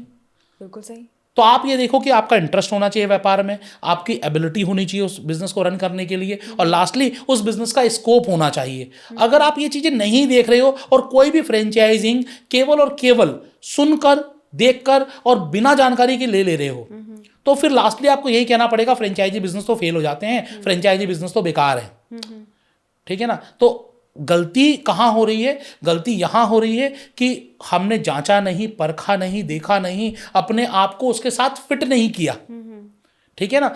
जब सब चीजें ओके की रिपोर्ट आती है तो फिर आपको कोई बिजनेस में आगे बढ़ना चाहिए जी। ये बहुत इंपॉर्टेंट चीज है। और उसके साथ साथ एक और भी होता है कि मैं रिस्क कितना ले सकता हूँ। ओके। आपका रिस्क एपेटाइट कितना है? देखो, हमने जब 11th क्लास में जब पहली बार बिजनेस स्टडीज की किताब हाथ में आई थी तो पहले चैप्टर में ये लिखा हुआ है कि business is all about risk. Right. ठीक है ना। तो अगर आप बिजनेस कर रहे हैं तो रिस्क होगा ही होगा। अगर कोई आपको ये कहता है कि ये बिजनेस लो और 100% गारंटेड पैसे कमाओगे, इसका मतलब क्या है कि कहीं ना कहीं आपके साथ झोल होने वाला है। राइट। ठीक है ना। So nothing is guaranteed in the business. True. आप ये चीज समझकर अगर बिजनेस करोगे, अपना रिस्क एपेटाइट देख लीजिए कि मैं कितना रिस्क ले सकता हूं, कैलकुलेटेड रिस्क लो। आज एक बड़ी चीज और होती है कई बारी, मैंने ये देखा है कि मैकडोनल्ड, सबवे ऐसे ब्रांड्स भी एक जगह से दूसरी जगह शिफ्ट करते हैं, लोकेशन शिफ्टिंग होती है। क्या उनके पास क्वालिटी पीपल नहीं है जो चेक कर सकें कि लोकेशन मेरे लिए ठीक है कि नहीं है? राइट। होंगे ना, बिल्कुल होंगे। बड़े ब्रांड हैं, 50,000, 40,000, 10,000 स्टोर्स हैं उनके, इनकी तो पूरी अलग अलग रिसर्च एनालिसिस रिसर्च एनालिसिस सब चीज़ें होती हैं। जो बातें हम कर रहे हैं, हमसे ऊपर वाले लेवल के लोग बैठे हुए हैं, फिर ये क्यों एक जगह, एक लोकेशन से दूसरे लोकेशन में शिफ्ट कर रहे हैं? डेटा। कई बार ऐसा होता है कि हमारा जो कैलकुलेशन है वो ठीक नहीं वो बैठती। ठीक नहीं बैठा। राइट। पब्लिक सेंटिमेंट्स कहाँ जाएगी क्या पता, ठीक है। उन्होंने गलत गली में खोल दिया, नहीं चल पाया, फिर उसके बाद शिफ्ट किया दूसरी जगह पर, तो वहां चलने लगा। राइट। कमला नगर की एक लोकेशन में मैकडोनल्ड नहीं चल रहा था, दूसरी लोकेशन में जैसे ही लेकर गया चलना शुरू हो गया। राइट। ठीक है, तो लोकेशन भी बड़ा एक फैक्टर होता है, वो भी आपको देखना पड़ेगा। जैसे कई बार लोग क्या करते हैं कि फाइन डाइन भीड़ भाड़ वाले इलाके में खोल लेते हैं, जी जहां बहुत भीड़ भाड़ है वैसे इलाके में खोल लेते हैं, जी ठीक है ना, सदर बाजार काइंड ऑफ जगह पर। जी। सदर बाजार लोग भाग दौड़ कर परचेजिंग करने जाते हैं, वहां पर बैठकर खाना खाने नहीं जा रहे हैं। ट्रू। वहां क्या चलेगा, फास्ट फूड, टेक अवे, फटाफट से रोल पैक किया, हाथ में दे दिया, वो खाते खाते जा रहा है मजे से, जी ठीक है ना। छोले भटूरे भैया 2 सेकंड में बने और वहां पर खड़े होकर खाए और निकल लिया। जी। वहां पर ऐसे ब्रांड चलेंगे, वहां पर फाइन डाइन दे दिया जहां पर आधे घंटे तक वेट हो रहा है, अभी दाल मखनी और पनीर आएगा हमारा, वहां पर वो ब्रांड नहीं चलेगा। तो समझना पड़ेगा कि कौन सी लोकेशन पर कौन सा ब्रांड चलेगा। तो बिजनेस में कोई एक चीज नहीं है। अगर मैं कोई एक बात बता रहा हूं ना, ये कर लो और बिजनेस चलेगा, तो मैं गलत बता रहा हूं। ओके। तो आप किसी भी कोच का किसी भी वीडियो में सुनते हो बस ये करो और आपका बिजनेस चलना शुरू, तो उसको डिसलाइक कर देना और वहां से हट जाना। बिल्कुल सही। किसी एक कारण से बिजनेस फेल नहीं होते, किसी एक कारण से बिजनेस चल नहीं निकलते। हाँ, ये जरूर हो सकता है कि वो एक कारण बाकी सब चीजों को सपोर्ट अच्छे से कर रहा हो, ये जरूर हो सकता है। तो आशीष सर, आपको ऐसा लगता है कि फूड, रिटेल और एजुकेशन सेक्टर्स में एक सैचुरेशन पॉइंट आ चुका है? हमें पॉडकास्ट करते हुए मान लीजिए आधा पौना घंटा हो गया है। हाँ जी। इतनी देर में 10-20 हज़ार बच्चे पैदा हो गए होंगे हिंदुस्तान में। एग्जैक्ट डेटा नहीं है, लेकिन मतलब एक नंबर ऑफ पीपल, मतलब हमारी जनसंख्या बढ़ गई होगी कुछ हजार से, जी ठीक है ना। जी। तो हमारे पास क्या है कि 150 करोड़ लोग तो हैं आज के दिन। जी बिल्कुल। और कंज्यूमेबल, ठीक है ना, कंज्यूमेबल प्रोडक्ट्स, इसमें क्या आएगा, इसमें रोटी कपड़ा मकान तो आएगा ही आएगा। उसके अलावा एजुकेशन आ गया, आज के समय में इंटरनेट आ गया, मोबाइल्स आ गए, लैपटॉप आ गए, मतलब अब इनके बिना भी जीवन अब संभव नहीं है। अगर मैं आपसे कहूँ कि मैडम आप 3 दिन के लिए मोबाइल दे जाओ प्लीज, आपको इंटरनेट यूज नहीं करना, 3 दिन के लिए ये पॉसिबल ही नहीं है। आप में से कितने लोग हैं जो बोलेंगे नहीं मैं 3 दिन तक मोबाइल टच भी नहीं करूंगा, इंटरनेट के टच में भी नहीं आऊंगा? कोई भी नहीं कहे, ठीक है ना। हो सकता है कुछ पैसों के लालच में आप हाँ आज कर दो, लेकिन 3 दिन आपके कैसे बीतेंगे एक बार करके देख लो। राइट। ठीक है ना। तो ये सब प्रोडक्ट्स आज कोई अगर पैदा हो रहा है तो उसकी नीड है ना जी। तो कंज्यूमेबल प्रोडक्ट्स का बिजनेस तो कभी खत्म ही नहीं होगा, चलता ही चलता चला जाएगा। सेचुरेशन आने का मतलब ही नहीं बनता है। राइट। हमारे डिमांड्स चेंज हो जाएंगी। आज जैसे हम फैशन इंडस्ट्री की बात करें तो जो 1970, 80, 90 के जो फैशन थे वो रिटर्न आ रहे हैं, वही सब चीजें चल रही हैं, वापस से निकल कर आ रही हैं, लेकिन हमेशा बना रहेगा। सर, ये तो रियलिटी है, जो फैशन है वो हर 10 साल के बाद रिपीट होता है, रिपीट होता ही होता है, और हर बिजनेस कहीं ना कहीं चल रहा होता है। बिल्कुल। बट हमारा डिसीजन है कि हम किस तरीके से रिसर्च करते हैं, एनालिसिस करते हैं, किस जगह पे खोल सकते हैं, वो हमारे ऊपर डिपेंड करता है, हमारे रिसर्च पे डिपेंड करता है। और उसके बाद हम सोच सकते हैं कि हमारा प्रॉफिट कुछ हो सकता है, जितना हमने इन्वेस्ट किया है उस पर हम रिटर्न ले सकते हैं। देखो मैम, प्रॉफिट कमाना ना बिजनेस में बड़ा आसान काम है, बहुत आसान है। ये बहुत मुश्किल है काफी लोगों के लिए। नहीं, वो मुश्किल इसलिए है कि वो सिर्फ सोचते हैं, करते नहीं है जी। ठीक है ना। आज मैं प्रधानमंत्री मोदी जी की बात करूं, ठीक है ना, क्या वो जैसे ही वो पॉलिटिक्स में आए वैसे ही प्रधानमंत्री बन गए? नहीं। आज कोई भी जो एक अच्छे पद पर बैठा हुआ है वो तुरंत पॉलिटिक्स में आते ही तो उस पद पर नहीं आ गया होगा, उसने बहुत मेहनत की होगी। ठीक है ना। इन्होंने दरिया भी उठाई, कुर्सियां भी लगाई, ठीक है ना, लोगों के लिए सेवा भी की, यहाँ तक कि कप भी उठाए लोगों के। तो उसके बाद आज वो आपको एक पद हासिल हुआ। ठीक है, तो आप क्या चाह रहे हो कि आपने पैसा लगा दिया और पहले दिन से पैसा आना शुरू हो जाएगा? नहीं, आपको देखिए कि आज के दिन आपको समझना पड़ेगा कि अगर आपके पास ग्राहक नहीं आ रहे हैं, अगर पैसे नहीं कमा पा रहे हो, तो गलती कहाँ कर रहे हो, ये आपको समझना पड़ेगा। कई बार गेम क्वालिटी की होती है, कई बार गेम क्वांटिटी की होती है। जैसे कि सपोज करिए आज आपने कोई ड्रोन इंस्टीट्यूट खोला जहां पर आप ड्रोन सिखा रहे हो कि ड्रोन कैसे उड़ाते हैं जी। अभी क्या है कि ये प्रोडक्ट डिमांड में है, नया है, बहुत कम लोग कर रहे हैं, तो इसी की फीस आप आज 2 लाख रुपए ले सकते हो। जैसे एक समय में कंप्यूटर ट्रेनिंग एजुकेशन के लिए लोग लाख रुपए 2 लाख रुपए ले रहे थे फीस, साल की, 1.5 साल की, 6 महीने की, सबके अलग अलग कोर्सेज थे, इतने पैसे लोग ले रहे थे जी। और लोग भर भर के दे रहे थे। इसी तरीके से आज ड्रोन में लोग दे सकते हैं, एआई के लिए दे सकते हैं, और यहाँ पर आपका प्रॉफिट कितना है? 80 से 90% का हाई प्रॉफिट बिजनेस है एजुकेशन। अगर हम बात करें, हम फिक्स कॉस्ट की अगर बात हटा दें, जो आपने फिक्स कॉस्ट लगाया उसकी हम बात ना करें, हम लोग ग्रॉस प्रॉफिट की अगर बात करें तो हाई प्रॉफिट बिजनेस है। अगर आप सपोज करो एक स्टूडेंट पर 1 लाख रुपए कमा रहे हो, आपके महीने में 10 स्टूडेंट आ रहे हैं तो आप 10 लाख रुपए कमा रहे हो।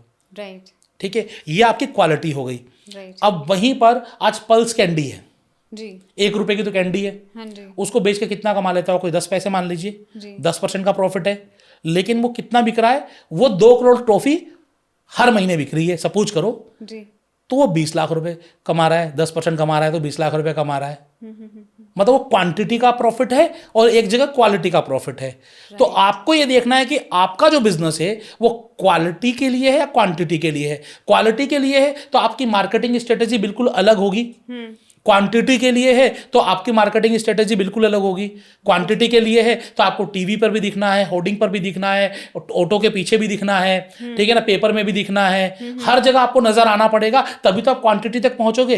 अगर क्वालिटी के लिए है तो आप केवल फेसबुक ऐड चलाकर, ठीक है ना, वैसे क्वालिटी लोगों को अपने पास ला सकते हो, कॉलिंग करवाकर, बातचीत कर कर एक डेमो सेशन के लिए बुला सकते हो, और डेमो सेशन फ्री में देकर आप उनसे इन्वेस्टमेंट जो फीस है वो ले सकते हो, चार्ज कर सकते हो।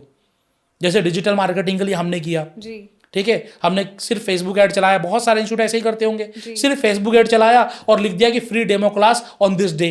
लोग डेमो क्लास के लिए आ गए, 3 घंटे की डेमो क्लास बिल्कुल फ्री दे दी। लोगों को समझ में आ गया इसको तो पढ़ाना आता है, पढ़ाना आता है तो फीस कहीं भी देनी यहाँ दे दो। बिल्कुल सही। तो आपका मार्केटिंग करने का तरीका चेंज हो जाएगा जब आपको लग रहा है कि मुझे कम लोग चाहिए और ज्यादा पैसे पे करने वाले लोग चाहिए, और मार्केटिंग करने का बिल्कुल तरीका चेंज हो जाएगा जब आपको बहुत ज्यादा लोग चाहिए और फिर पैसे की बात ही नहीं है, 1 रुपया तो कोई भी खर्च कर लेगा ना। बिल्कुल। तो ये आप समझिए कि आप क्या प्रोडक्ट बेच रहे हैं, आपका कस्टमर बेस क्या है और आपको वहां कैसे पहुंचना है, ये सब चीजें आपको सीखने की जरूरत है। सर ये तो हो गया बड़ी ट्रेंडिंग से टॉपिक, कहाँ कहाँ इन्वेस्ट करें, ये तो अभी मार्केट में न्यूली चल रहे हैं। तो मेरा जो सवाल था, जैसे फूड, रिटेल और एजुकेशन, ये तो चप्पे चप्पे पे खुले, तो ये क्या अभी भी एक ऑप्शन है लोगों के लिए? बिल्कुल है, जैसे आपने एक्सप्लेन किया विद एग्जांपल, तो मतलब ये ऑप्शन है and it is a running option, anybody can opt for it. बिल्कुल, जब तक ट्रेंड में है, जब तक डिमांड है किसी चीज की, तब तक आप खुलते रहिए। ओके। आप देखिए हम नोएडा में बैठे हुए हैं, आज नोएडा में अगर मैं किसी एक मार्केट की बात करूं तो एक सैलून खुलता है, वहां पर दूसरा भी खुल रहा है, तीसरा भी खुल रहा है, चौथा भी खुल रहा है, और चारों सैलून में कस्टमर्स आ रहे हैं जी। 4 ग्रोसरी स्टोर है, चारों जगह कस्टमर आ रहे हैं जी। और अगर मैं फूड एंड बेवरेजेस की बात करूं, अगर फ्रेंचाइजी इंडस्ट्री की बात करूं तो 35% से ज्यादा अगर बिजनेस है तो केवल फूड एंड बेवरेजेस के ही बिजनेस है। ओके। और ये ग्रोइंग है। आज भी अगर आप एक छोटा सा सर्वे करेंगी, 20-50 लोगों से बात करेंगी कि आप कौन सा बिजनेस करना चाह रहे हो, तो पता सबसे पहले क्या नाम आएगा? मैं कुछ यार खाने पीने का बिजनेस करने की सोच रहा हूँ। ओके, ठीक है ना। लोगों को क्या लगता है? सबसे इजी टू गो बिजनेस है, राइट, ठीक है, यहाँ पर ग्राहक आसानी से मिल जाएगा, प्रॉफिटेबिलिटी ज्यादा है, और आज के समय में चूंकि पैकेजिंग फूड्स आने लगे हैं, बहुत सारे अलग अलग तकनीक से फूड बनने लगे हैं, तो आपका जो वेस्ट है वो वेस्ट भी तकरीबन 7-8% से लेकर अब 0.1% या 1% तक आ गया है। अच्छा। तो वेस्ट भी बहुत कम हो रहा है आज के समय में। ओके। तो ये बहुत सारी चीज़ें हैं जिसकी की वजह से लोग सोचते हैं कि हम F&B इंडस्ट्री में आ जाएं, ये ज़्यादा ईजी एंड सेफ इंडस्ट्री है। जो मैंने रिसर्च करी है F&B इंडस्ट्री के बारे में, वो ज़्यादातर ये स्टैट्स देती है कि जितने भी प्रॉपर खाने वाले आइटम्स हैं उस पर कम रिटर्न मिलता है, और जितने लिक्विड आइटम्स है, जैसे मैंने सोचा कि मैंने कैफे खोलना है और स्टार्टर्स एंड लिक्विड या ड्रिंक्स मुझे सर्व करनी है, वही आइटम्स मुझे रखनी है, that is more profitable than the real meals जो लोग सर्व करते हैं। क्या इसमें डिफरेंस है या मैं नहीं, आपने बिल्कुल ठीक किया। आज एक कॉफ़ी की हम बात कर लें। हाँ जी। एक कॉफ़ी का कप जो मान लीजिए 99 की आप बेच रहे हैं, हम महंगी बात नहीं करते, ठीक है। आप 100 रुपये का कॉफ़ी का कप बेच रहे हैं, उसको हो सकता है बनाने में आपकी लागत सिर्फ 10 रुपये आए जी। ठीक है, तो आपका प्रॉफिट परसेंटेज कितना हो गया? 90%। आज अगर आप चाय बेच रही हैं, ठीक है, तो आपका अगर 20 रुपये की चाय बेच रही है तो हो सकता है वो 4 रुपये में बनकर तैयार हो जाए, तो आपका प्रॉफिट परसेंटेज हो गया 80%। लोग ग्रीन टी बेचते हैं कितने रुपए की? 50 रुपये की, और सिर्फ 5 रुपये की लागत आती है उसको बनाने में, राइट, हार्डली। तो आपका अगर 90%, तो 80 से 90% का फूड एंड बेवरेजेस में आपका प्रॉफिट आता है जब हम उसे लूज सर्व करते हैं। मैं कैंड प्रोडक्ट की बात नहीं कर रहा, अच्छा, कैंड में भी आता है अच्छा खासा प्रॉफिट, लेकिन क्या सिर्फ लिक्विड प्रोडक्ट या फिर हम बात करें बेवरेजेस सिर्फ सेल होंगे? आपको उनके साथ मील्स भी तो रखने ही पड़ेंगे ना। आपको फूड्स, हाँ, स्टार्टर्स एंड फूड्स, कैफे, आप कैफे की बात कर रहे हैं basically, cafe is good option, लोग ले रहे हैं। अगर हम बिजनेस अपॉर्चुनिटी भी जाएं कि आप बोलोगे मुझे फूड में शुरू करना है, मैं कैफे शुरू करूं या फिर मैं इंडियन कुजाइन शुरू करूं, साउथ इंडियन शुरू करूं, क्या शुरू करूं, तो अगेन वो डिपेंड करेगा कि आप कहाँ पर हैं। अगर आप एक यूथ एरिया में हैं, जैसे आप नॉर्थ कैंपस या साउथ कैंपस में हैं, या फिर कॉर्पोरेट इलाके में हैं, तो वहां पर जैसे मुझे और आपको मीटिंग करनी, मुझे खाना नहीं खाना है, आप मुझे क्या करना है, एक कॉफी लेनी है, साथ में कुछ छोटा मोटा कुछ pasta and nachos and all this, यही चाहिए। आज आप चाय उस पर चले जाएं, वहां पर आपको प्रॉपर खाना थोड़ी मिलेगा, राइट, वहां पर आपको टी एंड कॉफी मिलेगी, साथ साथ में आपको कुछ लाइट स्नैक्स मिलेगा, राइट। और आज देख लीजिए कितनी तेजी से ग्रो कर रहा है। तो अल्टीमेटली हर एक बिजनेस मॉडल इज गुड, लेकिन आज कैफे ही सिर्फ सर्वाइव नहीं करेंगे ना, कैफे के साथ आपको फाइन डाइन भी चाहिए, टेक अवे भी चाहिए, आपको अगेन कुछ स्पेसिफिक, जैसे साउथ इंडियन के लिए हो गया शर्वना एंड सागर रत्ना, साउथ, वहाँ पर नॉर्थ इंडियन भी है लेकिन साउथ इंडियन के लिए ज़्यादा फेमस है। राइट। तो लाइकवाइज आपको हर बिजनेस को आपको देखना पड़ेगा मैं कहाँ स्टार्ट कर रहा हूँ। तो सर इसी तरीके से जैसे मैंने फूड एंड बेवरेज का एक छोटा सा पार्ट निकाला, कैफे, जिसमें मैं स्टार्टर्स और ड्रिंक्स के बारे में बात कर रही हूँ, जो कि बहुत एक छोटा सा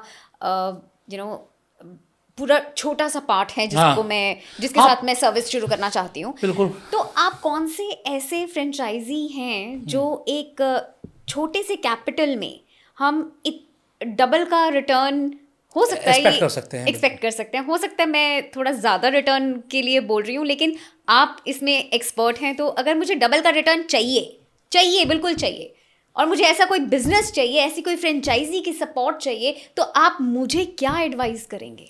देखिए मैम, पहले मैं डिस्क्लेमर दे दूं कि business is all about risk. यहाँ पर पैसे डूबने का पूरा चांस होता है, लेकिन हाई प्रॉफिटेबल या फिर अगर हम बात करें जहाँ पर ज़्यादा रिटर्न हो, ऐसे कौन से बिजनेस है? हाँ, सबसे पहले अगर आपने बात की वही फाइन डाइन की बात करें या फिर हम बात करें टेक अवे की, इन सब चीज़ों में, तो कैफे इज गुड मॉडल, क्योंकि यहाँ पर आपका जो cost to profit ratio is high.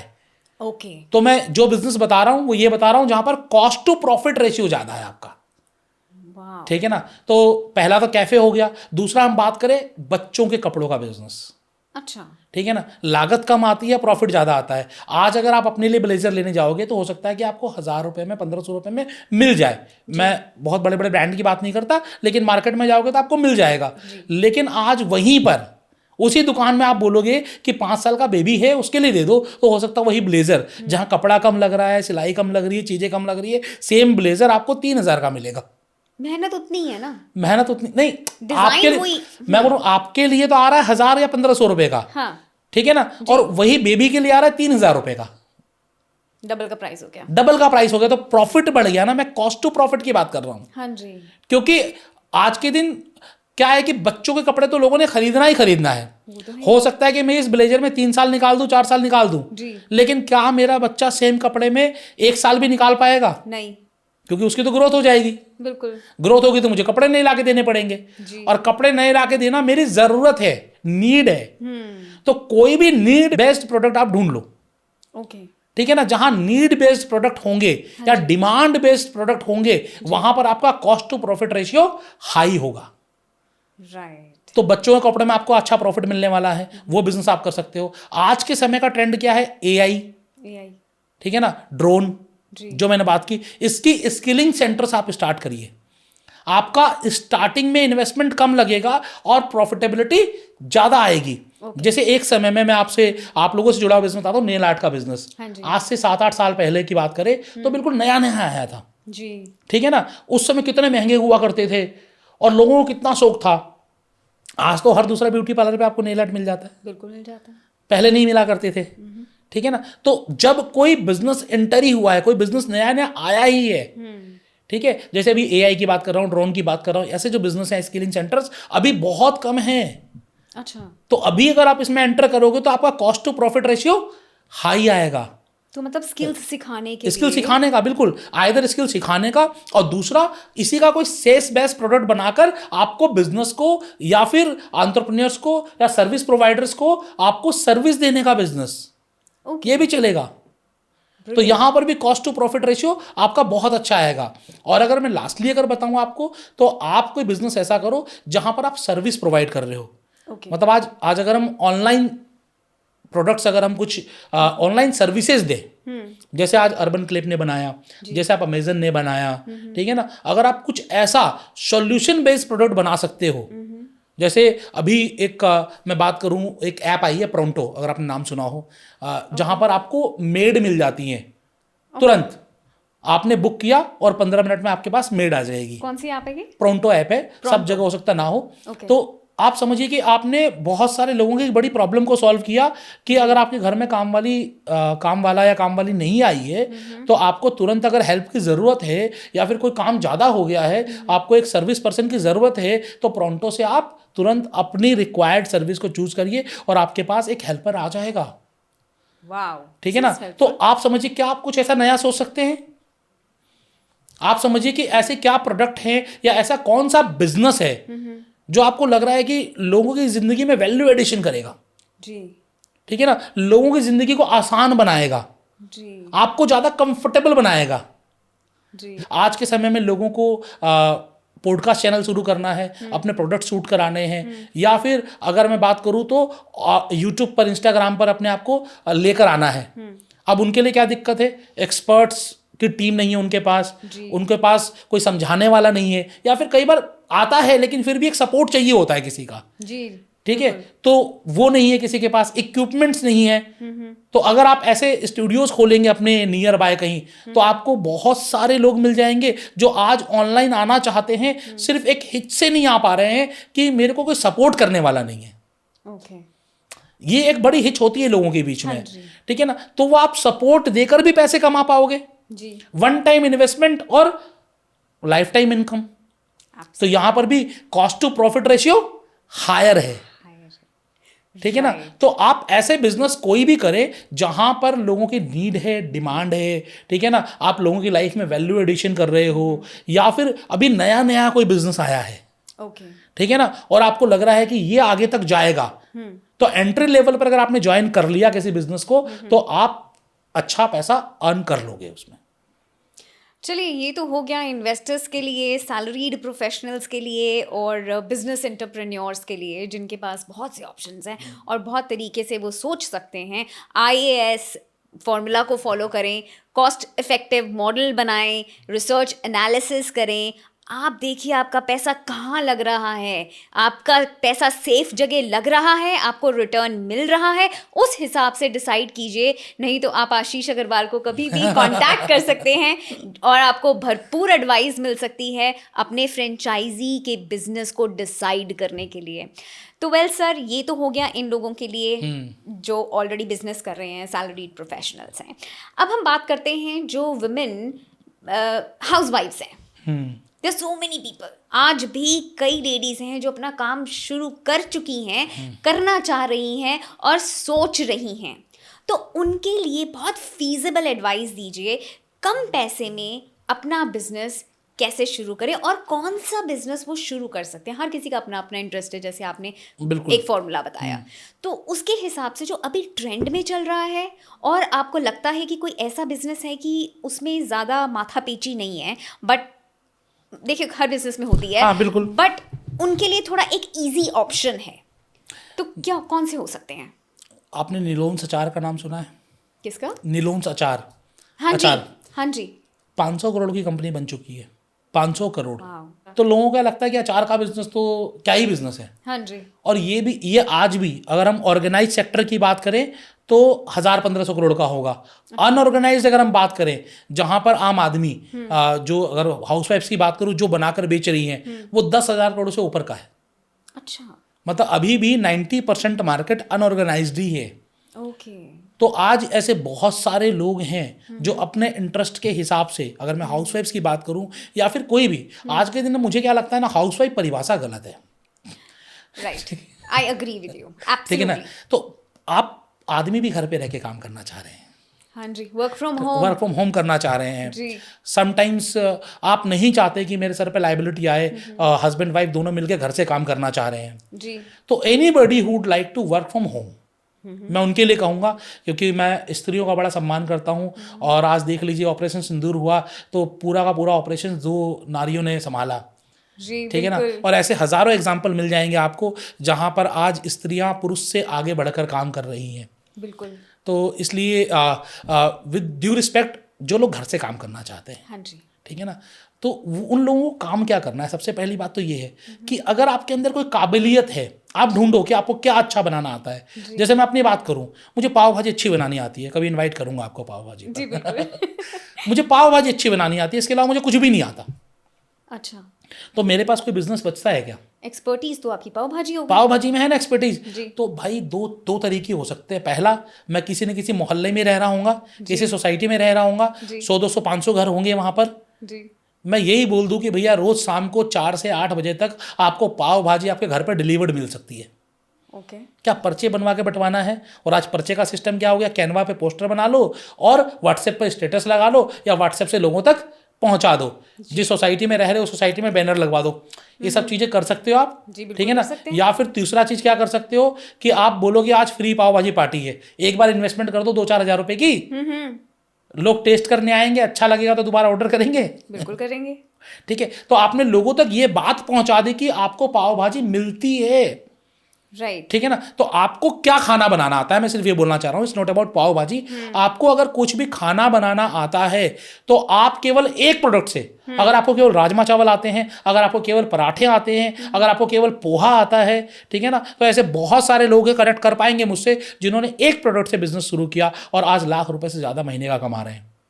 1 lakh रुपए महीने से ज्यादा कमा रहे हैं, जो आज भी 80% से ज्यादा लोगों की सैलरी नहीं है। तो आप क्लाउड किचन के बारे में बात कर रहे हैं। क्लाउड किचन आप इसे बोल सकते हैं, आप इसे डिलीवरी बिजनेस बोल सकते हैं। ठीक है ना। तो cloud kitchen business you can start from home. और क्लाउड किचन के लिए कोई जरूरी नहीं कि आपको 10 प्रोडक्ट बनाने पड़ेंगे, केवल कोई एक प्रोडक्ट से आप शुरू कर सकते हैं। एब्सोल्युटली, कोई भी शुरू कर सकता है। जी। दूसरा, अगर हम फूड में बात करें, अगर आपको लगता है कि आप नमकीन, अचार, पापड़, ऐसी चीजें आप पैकेजिंग कराकर सेल कर सकते हैं, पैक कराकर, तो उसमें आपको बट ऑब्वियसली कुछ लाइसेंसेस लेने पड़ेंगे। FSSAI का लाइसेंस आपको लेना पड़ेगा, पैकेजिंग आपको देखनी पड़ेगी, आपको सेल्फ लाइफ चेक करनी पड़ेगी। जैसे आज मान लीजिए मैं अचार बनाकर आप पे भेज रहा हूँ, तो हफ्ता 10 दिन लग रहा है, उसे खाने में आप 2-3 महीने लगाओगे, तो उसकी सेल्फ लाइफ क्या है वो आपको चेक करनी पड़ेगी। ठीक है ना। तो अगर ये सब चीज़ें आप चेक कर पा रहे हो, और उसके बाद अगर आप इनमें से कोई भी बिजनेस करते हो, तो आज अमेजन पर, फ्लिपकार्ट पर, ठीक है ना, और ऐसे बहुत सारे अलग अलग एप्लीकेशंस है जहां से आप ऑनलाइन भी सेल कर सकते हो।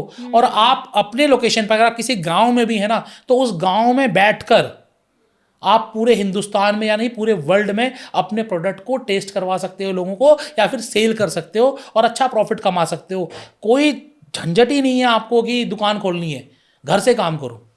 अगर आपके पास कुछ सिखाने की क्वालिटी है, लोगों को कोई लैंग्वेज आती है, ठीक है ना, लोगों को कोई डांसिंग है, सिंगिंग है, ट्यूशन पढ़ा सकते हैं, कुछ भी कर सकते हैं, सारे काम घर से हो सकते हैं। मेरे एक फ्रेंड है गुरनंदन जी, जो कॉग्निटिव माइंडसेट पर काम करते हैं, लोगों को मेमोरी में एक्सपर्ट बनाते हैं, नंबर 1। नंबर 2, लोगों को सिखाते हैं किस तरीके से आप आंख पर पट्टी बांध कर भी चीज़ें पढ़ सकते हैं। मतलब आपका पीनियल ग्लैंड को एक्टिवेट कर देते हैं, थर्ड आई एक्टिवेशन बोलते हैं। थर्ड आई एक्टिवेशन सही शब्द नहीं है, लेकिन लोग ज़्यादा आसानी से समझ पाएंगे इससे। तो आप बिना देखें, आंख बंद कर कर भी आप सामने आपके क्या लिखा हुआ है, कौन सा कलर है, क्या एक्टिविटी हो रही है, ये सब चीज़ें आप देख पाओगे, समझ पाओगे, जांच कर पाओगे। और इसी चीज़ के लिए राष्ट्रपति पुरस्कार भी मिला है। इन्होंने ब्लाइंड लोगों को सिखाया। मतलब ये एक टेक्निक है। टेक्निक है, बिल्कुल, ये साइंस है, इट्स प्योर साइंस। वाओ। ठीक है, तो उनके पास उन्होंने वो सीखा और फिर सिखाना शुरू किया और आज राष्ट्रपति पुरस्कार मिल गया, शार्क टैंक इंडिया पर चले गए और करोड़ों की कंपनी बना ली। वाह, दिस इज अमेजिंग। घर से शुरू किया था जी बिल्कुल। तो घर से शुरू करके आप कहीं भी पहुंच सकते हो, ठीक है ना। तो आप ये ऐसे कोई आपके पास नॉलेज है वो आप कर सकते हो। तीसरा अगर हम बात करें, अब इसके बाद अगर हम बात करें तो प्रोडक्ट बेस्ड बिजनेस, जैसे हमने बात किया कंज्यूमेबल आइटम का बिजनेस, क्या कपड़ों का बिजनेस कभी खत्म होगा? क्या कभी नहीं खत्म हो सकता। आप कपड़ों का बिजनेस घर से शुरू कर सकते हैं। आज सूरत में जाएं, आपको साड़ी, सूट, कुर्ती, ये सब चीज़ें आपको मिल जाएंगी, मैन्युफैक्चरिंग रेट में मिल जाएंगी। 20,000 से 25,000 रुपये लेकर जाएं, वहाँ से एक बार सामान लेकर आएं, फिर घर बैठे ऐसे बहुत सारे ब्रांड हैं जो आपको घर बैठे प्रोडक्ट पहुँचा कर देंगे और आप 100% का प्रॉफिट मार्जिन के साथ आप पैसे कमा सकते हैं। अगर आपको ब्यूटी प्रोडक्ट्स का बिजनेस करना है, आप दिल्ली के सदर बाजार चले जाएं, वहाँ पर आपको ब्यूटी प्रोडक्ट्स का बिजनेस मिल जाएगा। आपको फुटवेयर का बिजनेस शुरू करना है, दिल्ली के इंदर लोग चले जाएं, वहाँ से आपको प्रोडक्ट्स मिल जाएंगे। अगर आपको लग रहा है कि आपको ब्लेजर्स का, मेंस वियर का, किड्स वियर का बिजनेस शुरू करना है, आप दिल्ली के गांधीनगर चले जाएं, वहाँ से आपको थोड़े से पैसे में 20, 25, 50,000 रुपये में आपको अपने मनपसंद सारे प्रोडक्ट मिल जाएंगे। और सदर बाजार तो बिजनेस करने वालों के लिए खान है। अगर आपके दिमाग में कोई बिजनेस नहीं आ रहा ना, मुझे क्या करना चाहिए, कुछ मत करो, एक दिन अपने लिए निकाल सकते हो, दिल्ली के सदर बाजार घूमने चले जाओ। घूमना ही तो है, घूमना ही तो है। आप घूमने जाओ, ठीक है ना, वहां पर 20-50 प्रोडक्ट के रेट लिख कर लेकर आओ। अच्छा, ये मत बोलना एक पीस चाहिए, सबको बोलना मुझे क्वांटिटी में चाहिए। जब आप बिजनेस करोगे तो एक के 12 पीस, 15 पीस, 20 पीस लोगे ना, तो आप बोलोगे मुझे इसके 20 पीस चाहिए, रेट बता दो, इसके 10 पीस चाहिए, रेट बता दो। घर पर आकर वही अमेजन पे सर्च करो, वहां पर कितने में आ रहा है, क्योंकि लोग बोलते हैं ऑनलाइन सस्ता मिलता है। सोच है ना आज लोगों की कि ऑनलाइन अगर कोई प्रोडक्ट मिल रहा है, सस्ता मिल रहा है, तो आपको कहीं जाने की जरूरत नहीं है। सदर बाजार में 10 चीजों के नाम आप लिख कर लेकर आए, आपने देखा कि कोई फ्रेम है या कोई मूर्ति है या कोई फाउंटेन है, वो आपको वहां पर 400 रुपए का मिल रहा है। वही आपने देखा कि अमेजन पे 1500 का बिक रहा है, 1200 का बिक रहा है। इसका मतलब ये कि आप 1000 रुपये में तो बेच लोगे ना। बिल्कुल। तो आप सिर्फ ये बोलकर बेच पाओगे कि मैं ऑनलाइन से सस्ता बेच रहा हूं, और यकीन मानिए कि आप थोड़ी सी रिसर्च करोगे, थोड़ा सा डेप्थ में जाओगे, तो सदर बाजार में आपको ऐसे ऐसे प्रोडक्ट्स मिल जाएंगे जहां पर आप 150% से लेकर 250% तक का प्रॉफिट मार्जिन कमा पाओगे। और उसमें इन्वेस्टमेंट आपको 20 से 50 हज़ार ही करना पड़ेगा। इन्वेस्टमेंट ज्यादा करोगे तो ज्यादा अच्छा है, लेकिन कम में भी कर पाओगे। एब्सोल्युटली। हमने बहुत सारे 99 स्टोर्स को प्रमोट किया है जो 40 रुपए, 50 रुपए, 70-80 वाले प्रोडक्ट 100 रुपए में बेच रहे हैं। वो 150 में भी बिक सकते हैं, 200 में भी बिक सकते हैं, और वहां पर आप 50,000 से बिजनेस शुरू कर सकते हो। आज महिलाएं किट्टी पार्टी कर ही रही है ना। आज 10 लोगों को आप जानते ही हो ना, आपके पास 20-50-100 लोगों का ग्रुप है ना, तो आप पहले उनसे पूछ लो कि आपको क्या जरूरत है, ऐसी क्या चीज है जो नियर मिल नहीं रही आसानी से, या फिर मिल रही है तो क्वालिटी प्रोडक्ट नहीं मिल रहा है, लोग परेशान हैं आज भी। तो आप पहले अपने आसपास का मार्केट थोड़ा सर्वे कर लो, और जो रिक्वायरमेंट है उसी चीज की आप सोर्सिंग कर लो। वेरी गुड आइडिया, कर सकते हो। Beautiful idea. और बेचना कितना आसान है। देखिए, मैं एक सोसाइटी में रहता हूँ यहाँ पर, उस सोसाइटी में 2000-3000 घर हैं। हर महीने 2 बार इवेंट ना लगे ऐसा होता नहीं है। 1000 रुपए में स्टॉल मिल जाता है। अब वहीं पर बहुत सारे लोग आइदर ब्यूटी प्रोडक्ट्स का काम कर रहे हैं, कपड़ों का काम कर रहे हैं, स्पिरिचुअल रिलेटेड काम कर रहे हैं, ठीक है ना, वास्तु एंड ऑल दोज इनका काम कर रहे हैं, किसी का खाने का बिजनेस है, मतलब अलग अलग तरीके के बिजनेस है, वो सब स्टॉल लगा लेते हैं। सब लोग जानने लगे एक दूसरे को, उन स्टॉल्स की वजह से उनकी सेल बढ़ गई। जो लोग पहले 1000, 2000, 3000 रुपए कमा रहे थे, सिर्फ अपने शौक के लिए काम किया हुआ था, आज उसको उन्होंने फुल टाइम कर लिया। अच्छा, कई तो लेडीज ने काम शुरू किया था, मैं घर से बोल रहा हूँ। अच्छा, ठीक है ना, कुछ लेडीज ने काम शुरू किया कि मन नहीं लगता है तो एक काम करते हैं कि हम लोग ना ये बेडशीट मंगवा लेते हैं, कुछ बिक जाएंगी तो ठीक है, नहीं तो गिफ्ट के काम आ जाएंगी। मतलब 20-25 हज़ार की मंगा ली। ठीक है, आज उनके हस्बैंड ने जॉब छोड़कर उनके साथ ज्वाइन कर लिया बिजनेस। इतना पैसा कमाने लगे।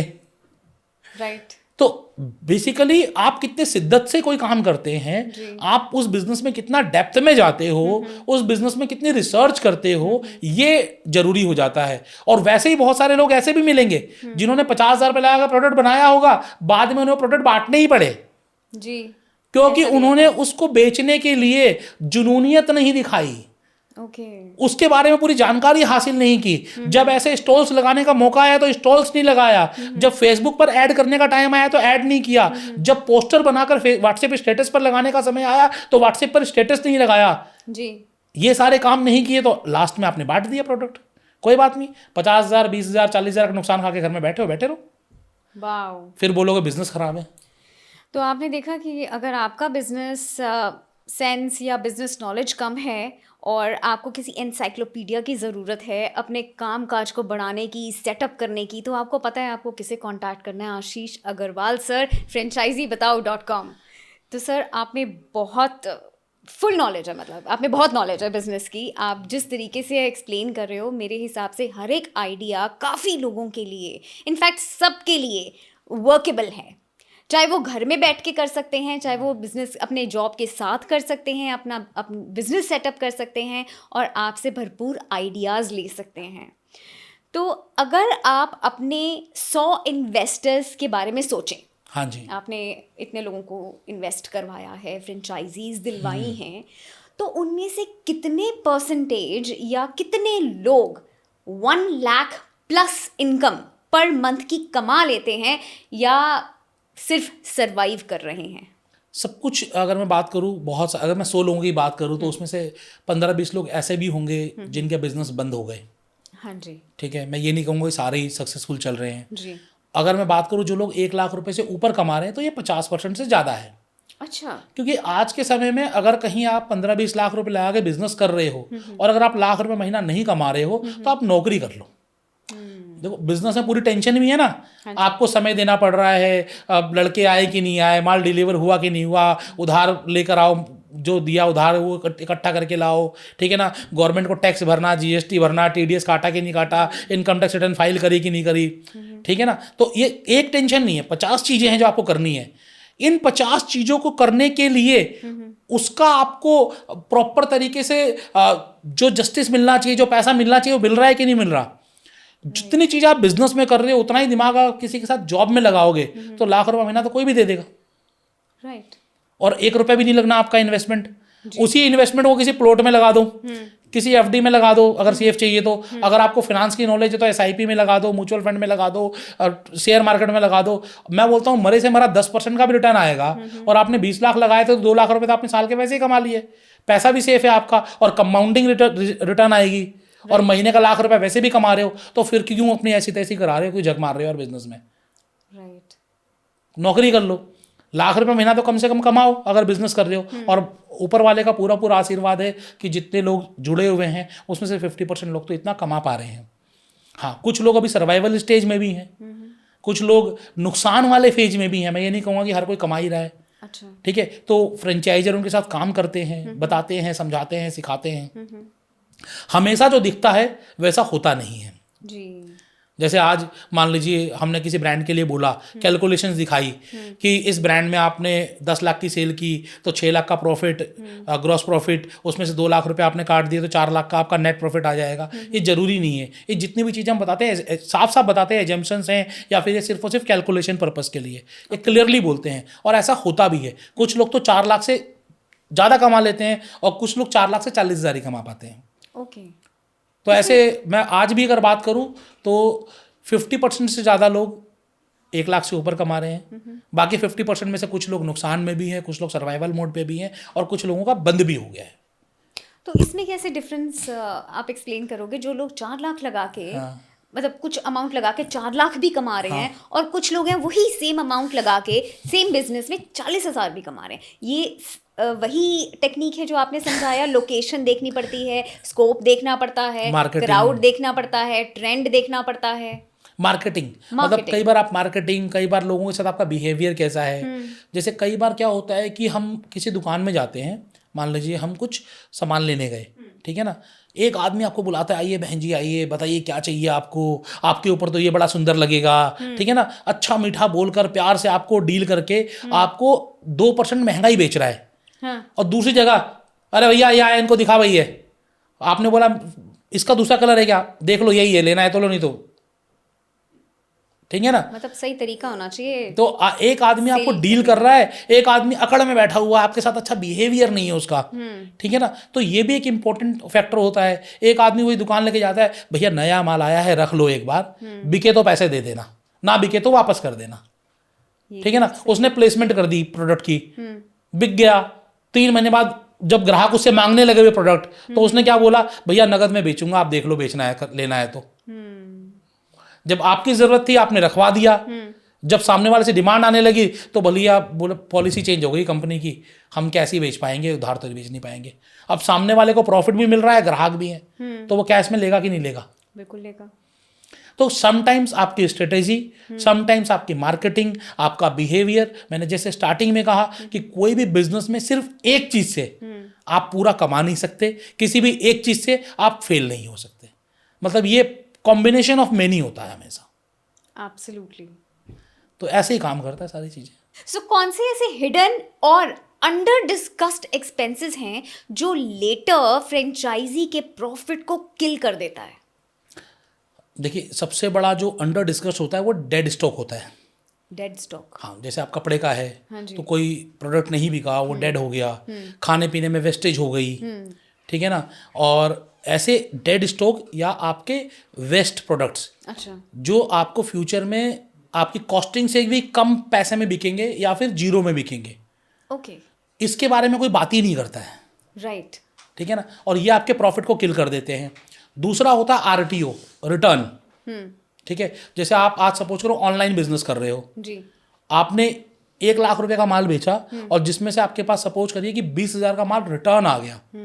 अच्छा, एक तो हो गया कि रिटर्न आ गया सेम प्रोडक्ट, दूसरा होता है रिटर्न में आपके पास आया खराब प्रोडक्ट। ओके, भेजा तो आपने अच्छी क्वालिटी का था, रिटर्न आया खराब क्वालिटी वाला माल, वो आपके किसी काम का नहीं है। तो आपका भेजने का और वापस आने का पैसा भी लग गया और साथ साथ में आपका जो प्रोडक्ट है वो भी खत्म हो गया, जी, जीरो हो गया। तो इस बारे में कोई बात नहीं करता है जी। जबकि बिजनेस में आपको हमेशा क्या करना चाहिए, आपको पहले हिडन एक्सपेंसेस की बात करनी चाहिए। ओके, क्या ये भी हो सकता है, क्या ये भी हो सकता है, क्या ये भी हो सकता है। मतलब आप समझिए कि आप बोले कि रिटर्न कितने आएंगे, रिटर्न आएंगे तो कैसे आएंगे, जो मेरा प्रोडक्ट है अगर ये डेड हो गया या नहीं बिका तो क्या होगा, एक्सपायर्ड हो गया तो क्या होगा।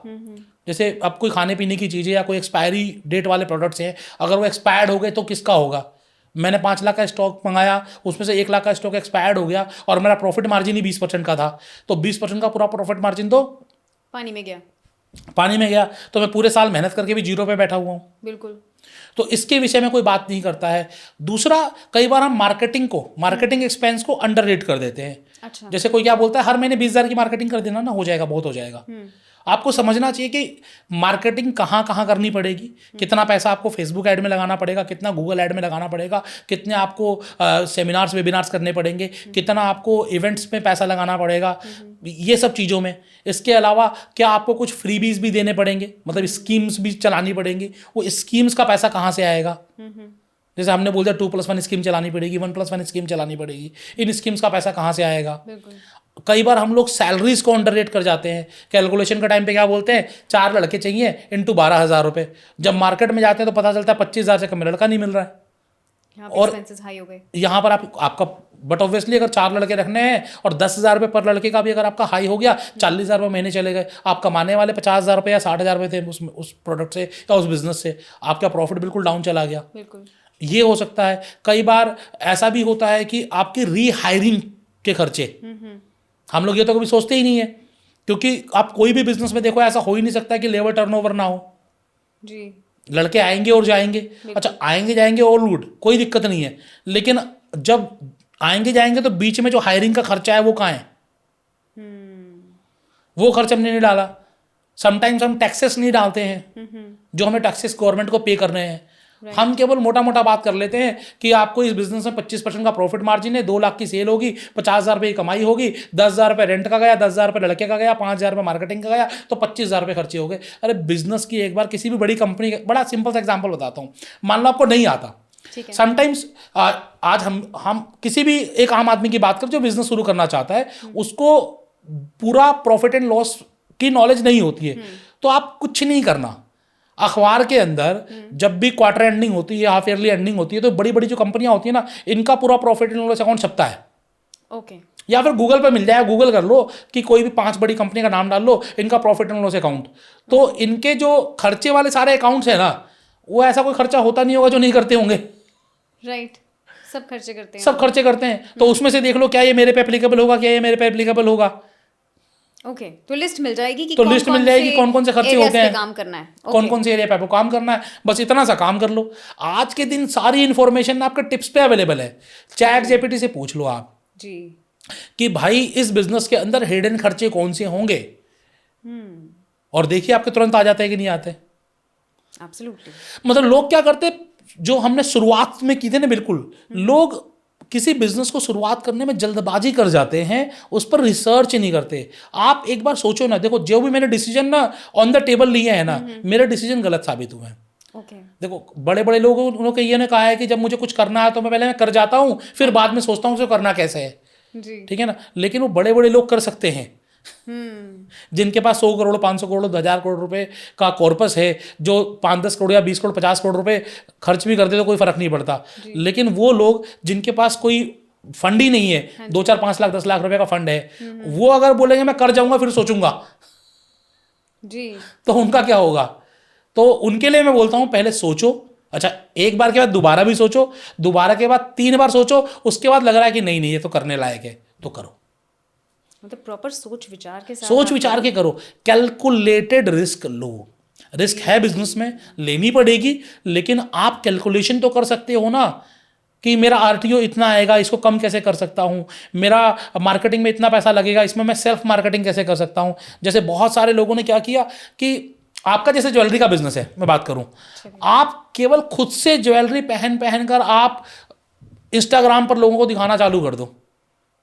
So, ये हाँ ये बिल्कुल ये खरीद सकते हो, ठीक है ना। टैग नीचे कर देंगे मैम आपको कि कितने का मिलेगा, शॉपिफाई या जहाँ पर भी सेल कर देंगे उसका लिंक मिल जाएगा आपको।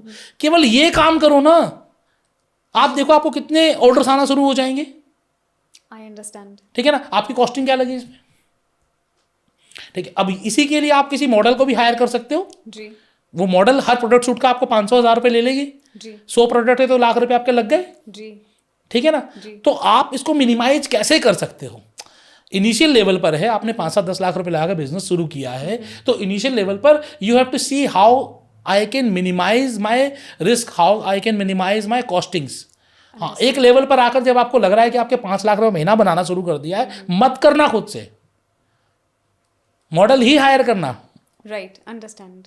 But not now, first make profit then take decisions कि मैं इस बिजनेस को पूरा का पूरा शिफ्ट कैसे करूं, किस तरीके से अब मैं इस सेल्फ एम्प्लॉयड से ब्रांड की तरफ बढ़ जाऊं और बिजनेस की तरफ बढ़ जाऊं। तो सर मैं प्रीमियम सेटअप पे अभी तो बिल्कुल ध्यान नहीं दे रही हूँ। मैं कोशिश ये कर रही हूँ मैं सिर्फ अभी क्वालिटी पे काम करूँ और क्वांटिटी पे भी थोड़ा बहुत ध्यान रखूँ। आज के दिन इंडिया में क्वालिटी वाले लोग बहुत हैं, हाँ जी, ठीक है ना। सबसे अच्छी चीज़ क्या है कि आपका ब्रांड कब बनता है, व्हेन क्वालिटी मेट्स क्वांटिटी, ठीक है ना। सिर्फ अगर आप सपोज करो सिर्फ आप 10 लोगों को ही सर्व कर रहे हो पूरे साल भर, हाँ जी, और 10 लोगों से आप क्या कर रहे हो कि हर साल का 10-10 लाख का माल बेच रहे हो, 1 करोड़ रुपए की सेल हो गई, लेट से आपका 20% का प्रॉफिट है, तो आप 20 लाख रुपए साल का कमा रहे हो। आपको लग रहा है इतना बहुत है मेरे लिए, ठीक है ना।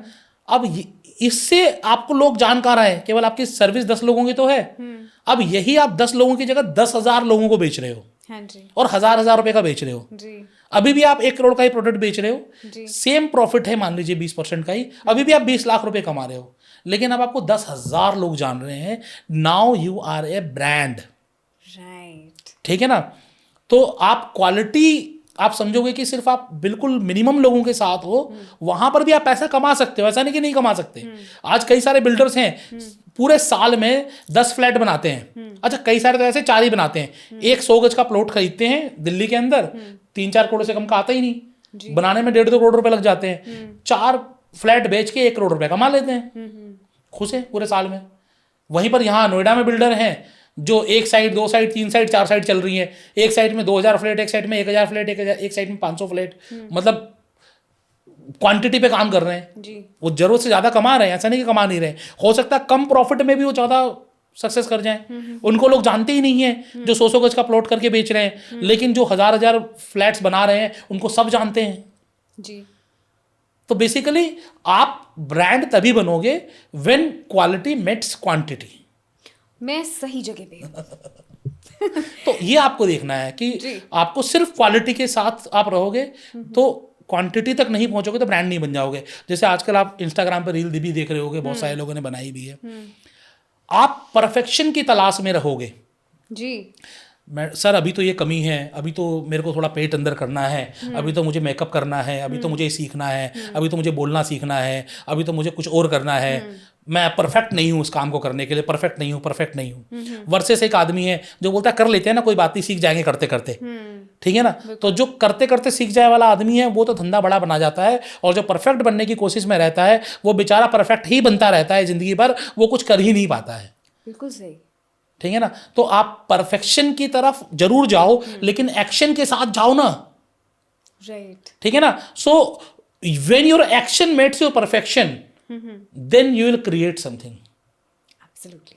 ठीक है ना। जब परफेक्शन की तरफ ही रहोगे जी। तो आप एक्ट कहाँ कर रहे हो, एक्ट नहीं कर रहे तो कोई आपको क्या जानेगा।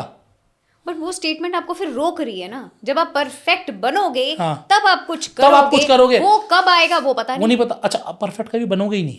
जी। कोई होता ही नहीं है। कोई होता ही नहीं है। ठीक है ना। आप कैसे भी बन जाओ, आपसे बेहतर इंसान इस धरती पर अवेलेबल है। एब्सोल्युटली।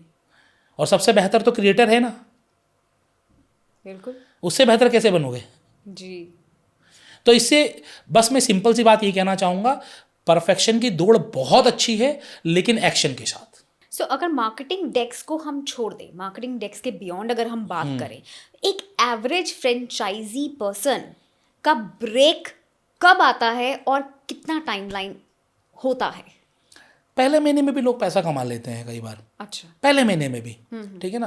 तो ये आपको कोई कह ही नहीं सकता कि आप किसी बिजनेस में कौन से महीने में पैसा कमाओगे। जैसे लेट से हम प्री स्कूल बिजनेस की बात करें। जी। ठीक है ना। आज आपने एक प्री स्कूल खोला, आपने एक बड़ा सारा इवेंट किया। ठीक है ना। कोई कंपटीशन किया, ओलंपियाड किया, कुछ भी किया, सब बच्चों को फ्री बुला लिया। अच्छा। ठीक है ना। 100 बच्चे आ गए। ठीक है ना। 100 बच्चों को आपने अपना स्कूल दिखाया, कैंपस दिखाया, सब चीज़ें दिखाई। ठीक है। और उसके बाद आपने सबको अवार्ड दिया, डिस्ट्रीब्यूट किया, उनको रिकॉग्नाइज किया। ठीक है ना। पेरेंट्स के साथ मीटिंग की, और वहीं पर आपको लेट से कि आपको 40 एडमिशन मिल गए। अच्छा। और आपके 3,000 रुपये की फीस है एक बच्चे की। 1,20,000 रुपये का आपको पहले दिन ही आपको बिजनेस आना शुरू। Very nice. और लेट से आपके पूरे खर्चे 50,000 के ही हैं, 60,000 रुपये के ही हैं। तो पहले दिन ही आपने 60,000 रुपये कमाना शुरू कर दिया। और ये बिजनेस ऐसा बिजनेस है जो रैकरिंग आएगा। एब्सोल्युटली। फीस तो हर महीने आएगी। आएगी। तो आप पहले दिन ही प्रॉफिटेबल हो गए। Very nice. वहीं पर आप ये सोचते रहोगे ठीक है ऐड करेंगे, पैम्पलेट बांटेंगे, एक एक करके आदमी आता रहेगा, कमाते रहेंगे, तो हो सकता है कि 6ठे महीने जाकर आपके 50 लोग का एडमिशन हो, और उस 6 महीने तक आप लॉस में ही रहो। राइट। तो ये पूरा डिपेंड करता है कि आपकी स्ट्रेटेजी क्या है। ओके। कई बार आपको प्रॉफिटेबल होने के लिए मार्केटिंग की नहीं, सही स्ट्रेटेजी की जरूरत होती है। बिल्कुल सही। सही स्ट्रेटेजी लगा ली तो आप कमा लोगे।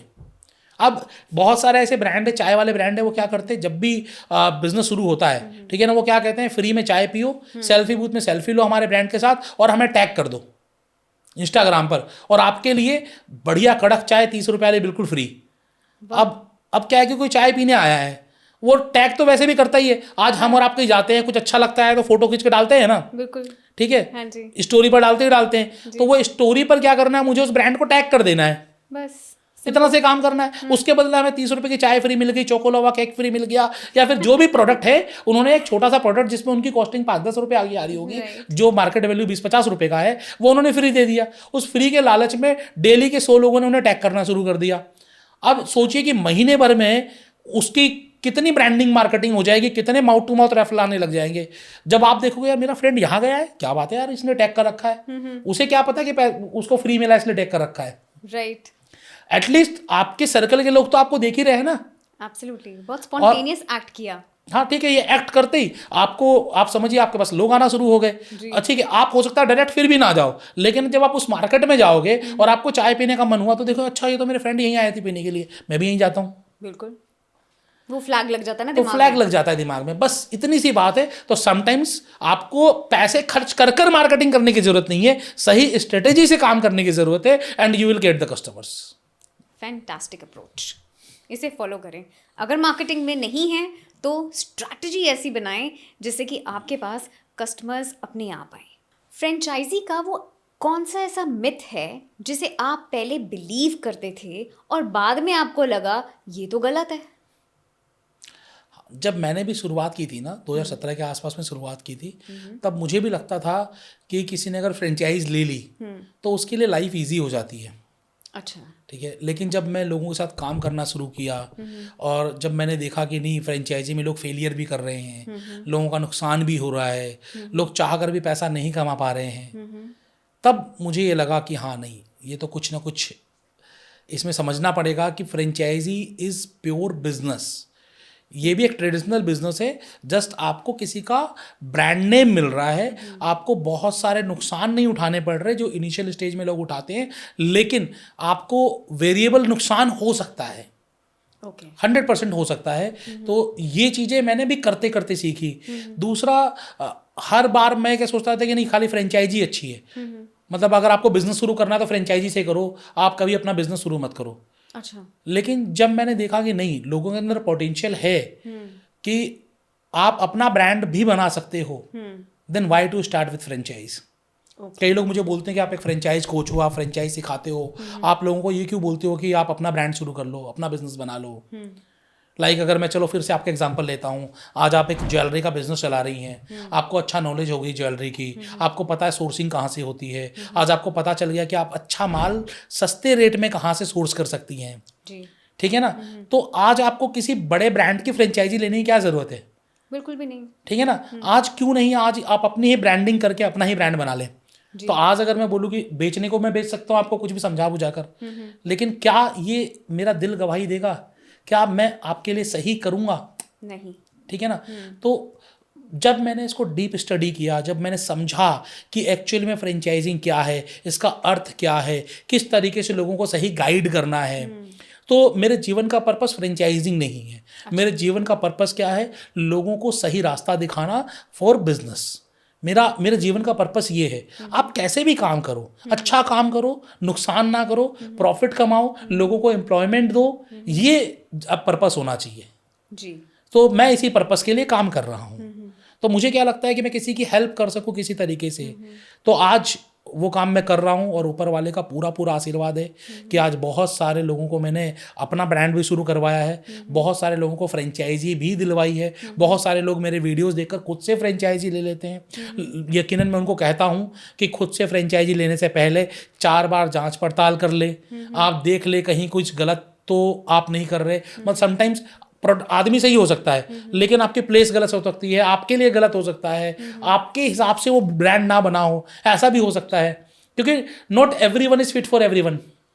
एब्सोल्युटली। ठीक है ना। तो जैसे लोग काम करते हैं वैसे फ्रेंचाइजिंग काम करता है, बट ऑब्वियसली ह्यूमन इन्वॉल्वमेंट तो है ही ना यहाँ पर भी जी। तो ये सब चीज़ें आपको देखनी होती हैं।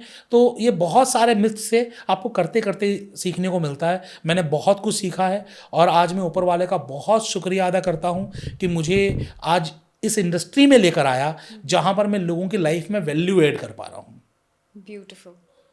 सो मैं इसके लिए बहुत बहुत धन्यवाद करता हूँ आप सभी लोगों का। सर, गाइडेंस किसको नहीं चाहिए? बिजनेस करने के लिए अगर आप अपना एक्शन प्लान किसी के साथ डिस्कस करें, most importantly from with the right person, तो हमारे पास जो इन्फॉर्मेशन है और जो हम बाकायदा नहीं सोच पा रहे हो उस टाइम पे, तो हम दूसरे इंसान से वो इन्फॉर्मेशन डिस्कशन में ले सकते हैं, समझ सकते हैं, प्रॉपर अपना बिजनेस मॉडल समझ सकते हैं, उसके हिसाब से रिस्क फ्री प्लान बना के उसे एग्जीक्यूट कर सकते हैं। 100%। देखिए, मैं हमेशा कहता हूँ कि गुरु के बिना ज्ञान कभी संभव ही नहीं है। Right. वो गुरु आपका दोस्त भी हो सकता है, वो गुरु आपसे छोटा भी हो सकता है जी। कोई ज़रूरी नहीं कि गुरु का मतलब ये है कि आपसे उम्र में बड़ा ही होना चाहिए। जी। ठीक है ना। आज मान लीजिए AI अभी आया है, नया नया है, अब कोई AI एक्सपर्ट है, ठीक है ना। I am 44 and he is 28 let suppose, और लेकिन वो AI एक्सपर्ट है, तो क्या मुझे उसे गुरु बनाना चाहिए? एक्सपर्ट है, बनाना चाहिए। तो आप ये समझो कि जो जिस चीज़ के लिए आप ज्ञान सर्च कर रहे हो, क्या उसको वो ज्ञान है, बस इतनी सी ज़रूरत है। वो आपसे छोटा भी है तो उसको गुरु बनाओ। लेकिन जिनकी लाइफ में मेंटर्स नहीं रहे हैं उनकी लाइफ में कभी मीनिंग नहीं रहा है। राइट। सो मेंटर भी एम से आता है, मीनिंग भी एम से आता है। आपको अपनी लाइफ अगर मीनिंगफुल बनानी है तो अपनी लाइफ में मेंटर ज़रूर लेकर आओ। ये डिसाइड आपको करना है कि वो मेंटर आपकी फैमिली से हो, आपके फ्रेंड से हो, या फिर आपके रिलेशनशिप में हो, या फिर आप किसी मार्केट से किसी पर्सन को ले रहे हो। डिसीजन आपको लेना है। आप देखिए, आप सोचिए, आप समझिए, लेकिन मेंटर ज़रूर होना चाहिए। So age does not matter, you should be open to learn. Yes. From anyone. ज़्यादा डेंजरस क्या है? जो इन्फ्लुएंसर्स हैं उन पे ब्लाइंडली हमें ट्रस्ट करना चाहिए, या हमें फ्रेंचाइजी कंसल्टेंट्स पे ब्लाइंडली ट्रस्ट करना चाहिए? भाई इन्फ्लुएंसर्स पर तो कभी भी ब्लाइंडली फेथ करो ही मत, कभी ब्लाइंडली फेथ मत करो। Note the point. Sometimes we are doing sponsored ads, right. ठीक है ना, हम भी पैसे लेकर काम करते हैं।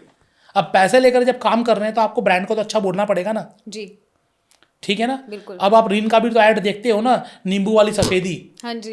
अब वहां पर अमिताभ बच्चन, अक्षय कुमार, शाहरुख खान जुबान केसरी भी कर रहे हैं, ठीक है ना। तो अल्टीमेटली जितने भी सेलिब्रिटीज हैं वो किसी ब्रांड को किस लेवल का दिखा रहे हैं। राइट। क्या मैगी 2 मिनट में बन जाती है क्या? नहीं सर, रियलिस्टिक ठीक है टाइम ना। लेता है। क्या आप टाइट सर्फ या रिन सर्फ से वो चमकदार सफेदी ला पाते हो क्या? नहीं sir.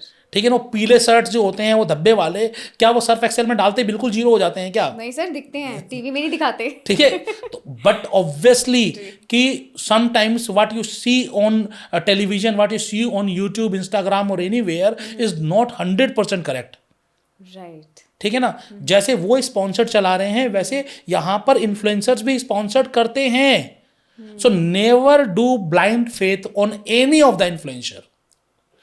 Do your own research, ठीक है ना। डिस्कस विद द पर्सन जिसको उसकी इन डेप्थ नॉलेज है। ओके। ऐसे किसी से भी मत पूछ लो।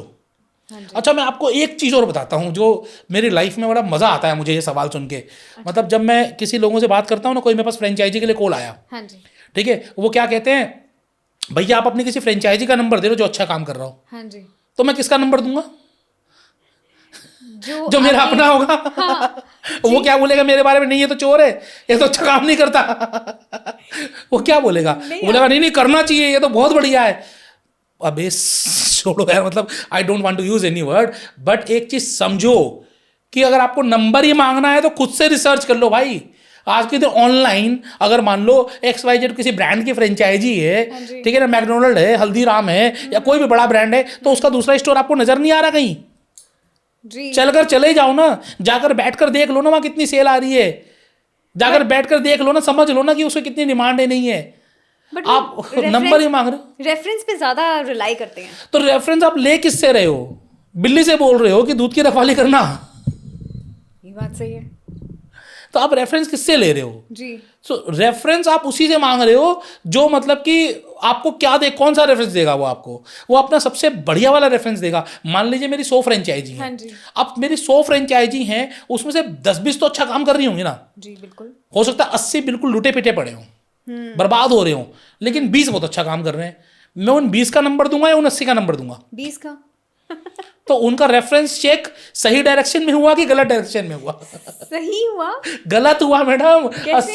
80 तो बेचारे बर्बाद हो रहे थे, उनका तो उन्हें पता ही नहीं चला। वो तो नहीं पता लगेगा क्योंकि आपने उनके दिए ही नहीं। दिए, अगर वो खुद से जाकर चेक करते तो शायद समझ पाते। अच्छा। कि वो 80 जो नुकसान में है, क्यों नुकसान में है। अब मेरी दिमाग की बत्ती जगी। वो 80 नुकसान में क्यों है, वो समझ पाते। हाँ, समटाइम्स वो नुकसान में अपनी वजह से भी हो सकते हैं। अच्छा। लेकिन आपको तो समझ में आता कि वो नुकसान में क्यों है। हाँ जी। तो भाई रेफरेंस कभी फ्रेंचाइजी से मत मांगो, फ्रेंचाइजी पार्टनर से मत मांगो, रेफरेंस खुद से चेक करो। और खुद से कैसे चेक करें? जाके गूगल पे सर्च कर लो ना। आपको आज आप सर्च करोगे कोई भी, आज आपको मान लीजिए कि आपको डोमिनोज पिज्जा सर्च करना है, आप गूगल पे डालो डोमिनोज, आपके आसपास के 10-20 स्टोर नजर आ जाएंगे। हाँ जी। 2 फ्रेंचाइजी नहीं देता, लेकिन फिर भी आपको नजर आ जाएंगे ना। तो जिस ब्रांड की आप फ्रेंचाइजी ले रहे हो उसका डालो, आपको आसपास के स्टोर नजर आ जाएंगे। राइट। अच्छा, कई बार ऐसे भी लोग बोलते हैं वो गूगल पे लिस्ट ही नहीं है, तो ऐसे ब्रांड की फ्रेंचाइजी को भी लेना ही मत। गूगल पर लिस्टिंग तो पहले दिन पहले घंटे में हो जाती है, फ्री में हो जाती है, कोई पैसा नहीं लगता। वो आप नहीं करवा पा रहे तो उसकी क्या मार्केटिंग करोगे? ये भी बात सही है। जो थोड़ी छोटी चीजों के लिए एक्सक्यूज देना, जी।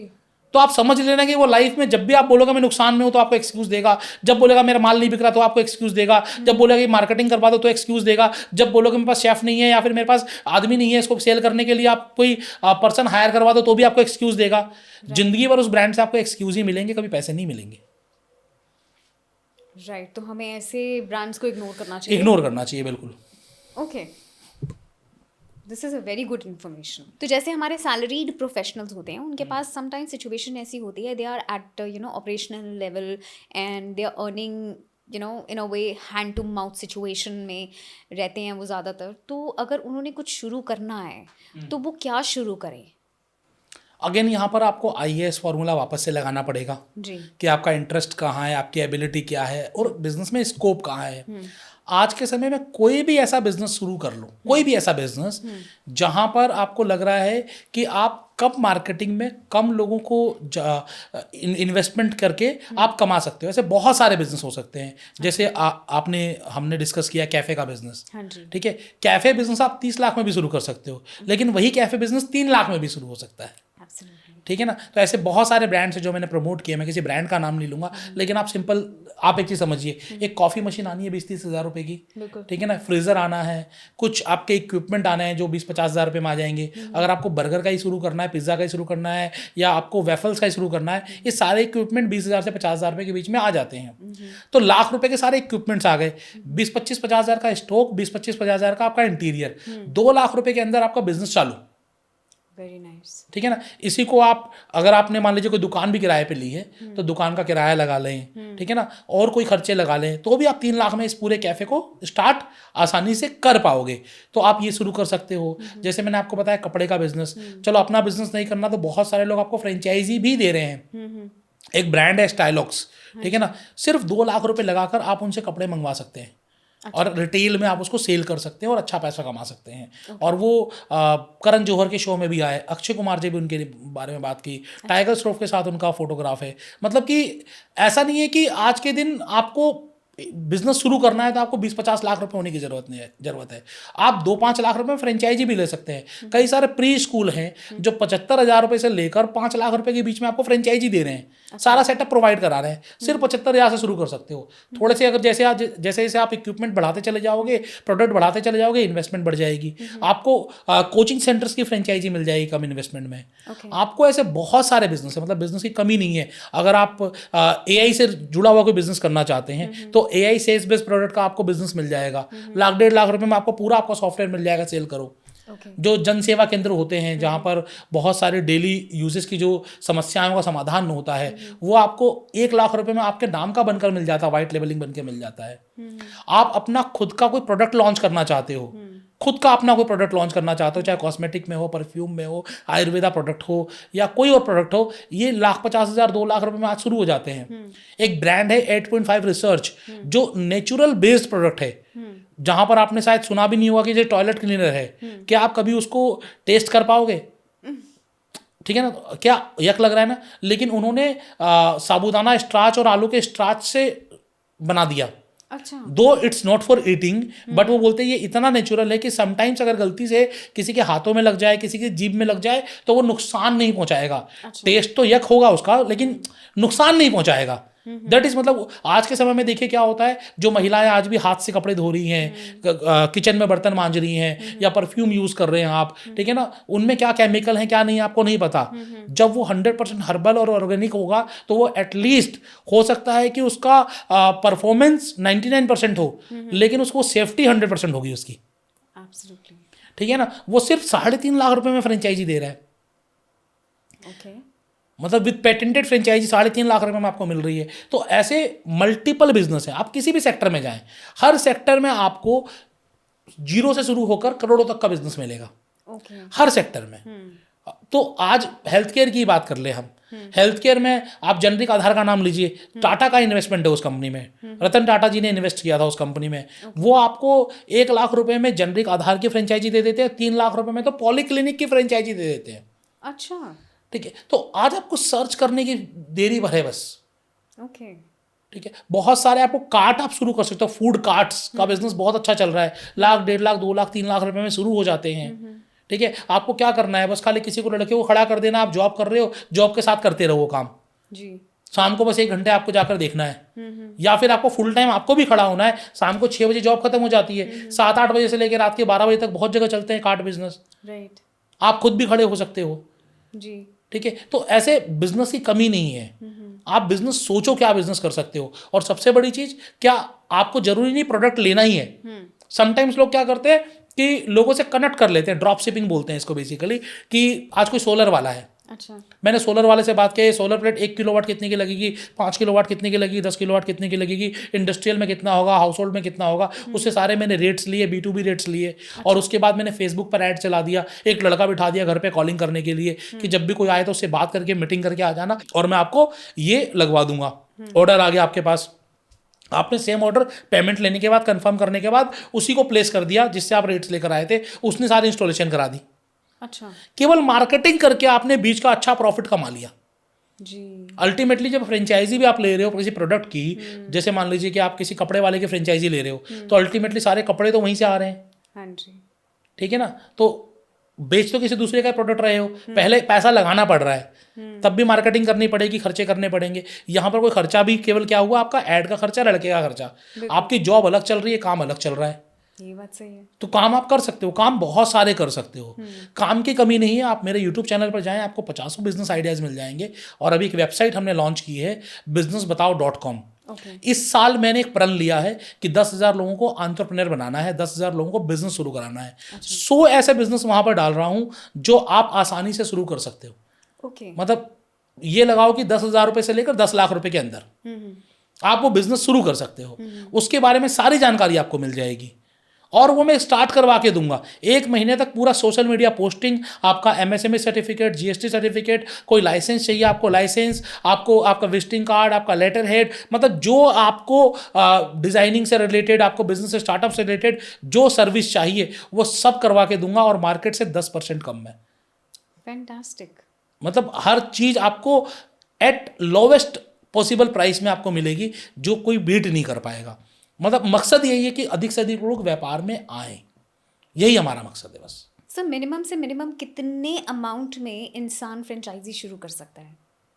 15,000 में भी शुरू कर सकता है। अच्छा, आज बहुत सारे ऐसे लोग हैं जो सर्विस बेस्ड फ्रेंचाइजी दे रहे हैं। अजमेर का एक ब्रांड है, वो टैक्स से रिलेटेड काम करता है। जितनी भी हमारे टैक्सेशन रिलेटेड सर्विसेज हैं, वो क्या कहता है कि हमसे जुड़ जाओ, हमारे लिए क्लाइंट ला के सोर्स करो, ठीक है ना, सर्विस सारी हम देंगे, आपको केवल क्या करना है, आपको केवल क्लाइंट सोर्सिंग करनी है और उसका आपको प्रॉफिट कमाना है। अच्छा, 25,000 में फ्रेंचाइजी देते हैं। अच्छा, ऐसा ही एक ब्रांड है जो मुंबई का है, वो 15,000 रुपये में देता है फ्रेंचाइजी। अच्छा, ठीक है, हम लोग डिजिटल मार्केटिंग की फ्रेंचाइजी केवल 50,000 रुपये में दे रहे हैं। ओके, ठीक है ना। आज डिजिटल मार्केटिंग की नीड कौन से ब्रांड को नहीं है? सभी ब्रांड को, सबको सोशल मीडिया करवाना है, बेसिक नीड है। बेसिक नीड है, सबको अपने रील्स बनवानी है, वीडियोस बनवाने हैं। तो वो हमारे फ्रेंचाइज पार्टनर बन जाएं सिर्फ 50,000 रुपये में, और वो भी पैसा रिफंड हो जाएगा अगर उन्होंने एक्स अमाउंट का बिजनेस कर दिया पूरे साल में। तो ओके, टारगेट बेस्ड है ये। टारगेट बेस्ड है, अगर आपने ये टारगेट अचीव कर लिया पूरे साल में तो पैसा पूरा रिफंड, मतलब तो जीरो फ्रेंचाइजी फीस हो गई। बिल्कुल, ना कोई फ्रेंचाइजी फीस, ना कोई इन्वेस्टमेंट, बस काम चालू करो, कमाओ। तो जरूरी नहीं है कि आपको बिजनेस या फ्रेंचाइजी लेने के लिए पैसा लगाना पड़ेगा। आज ह्यूमन पावर की तो वैल्यू है।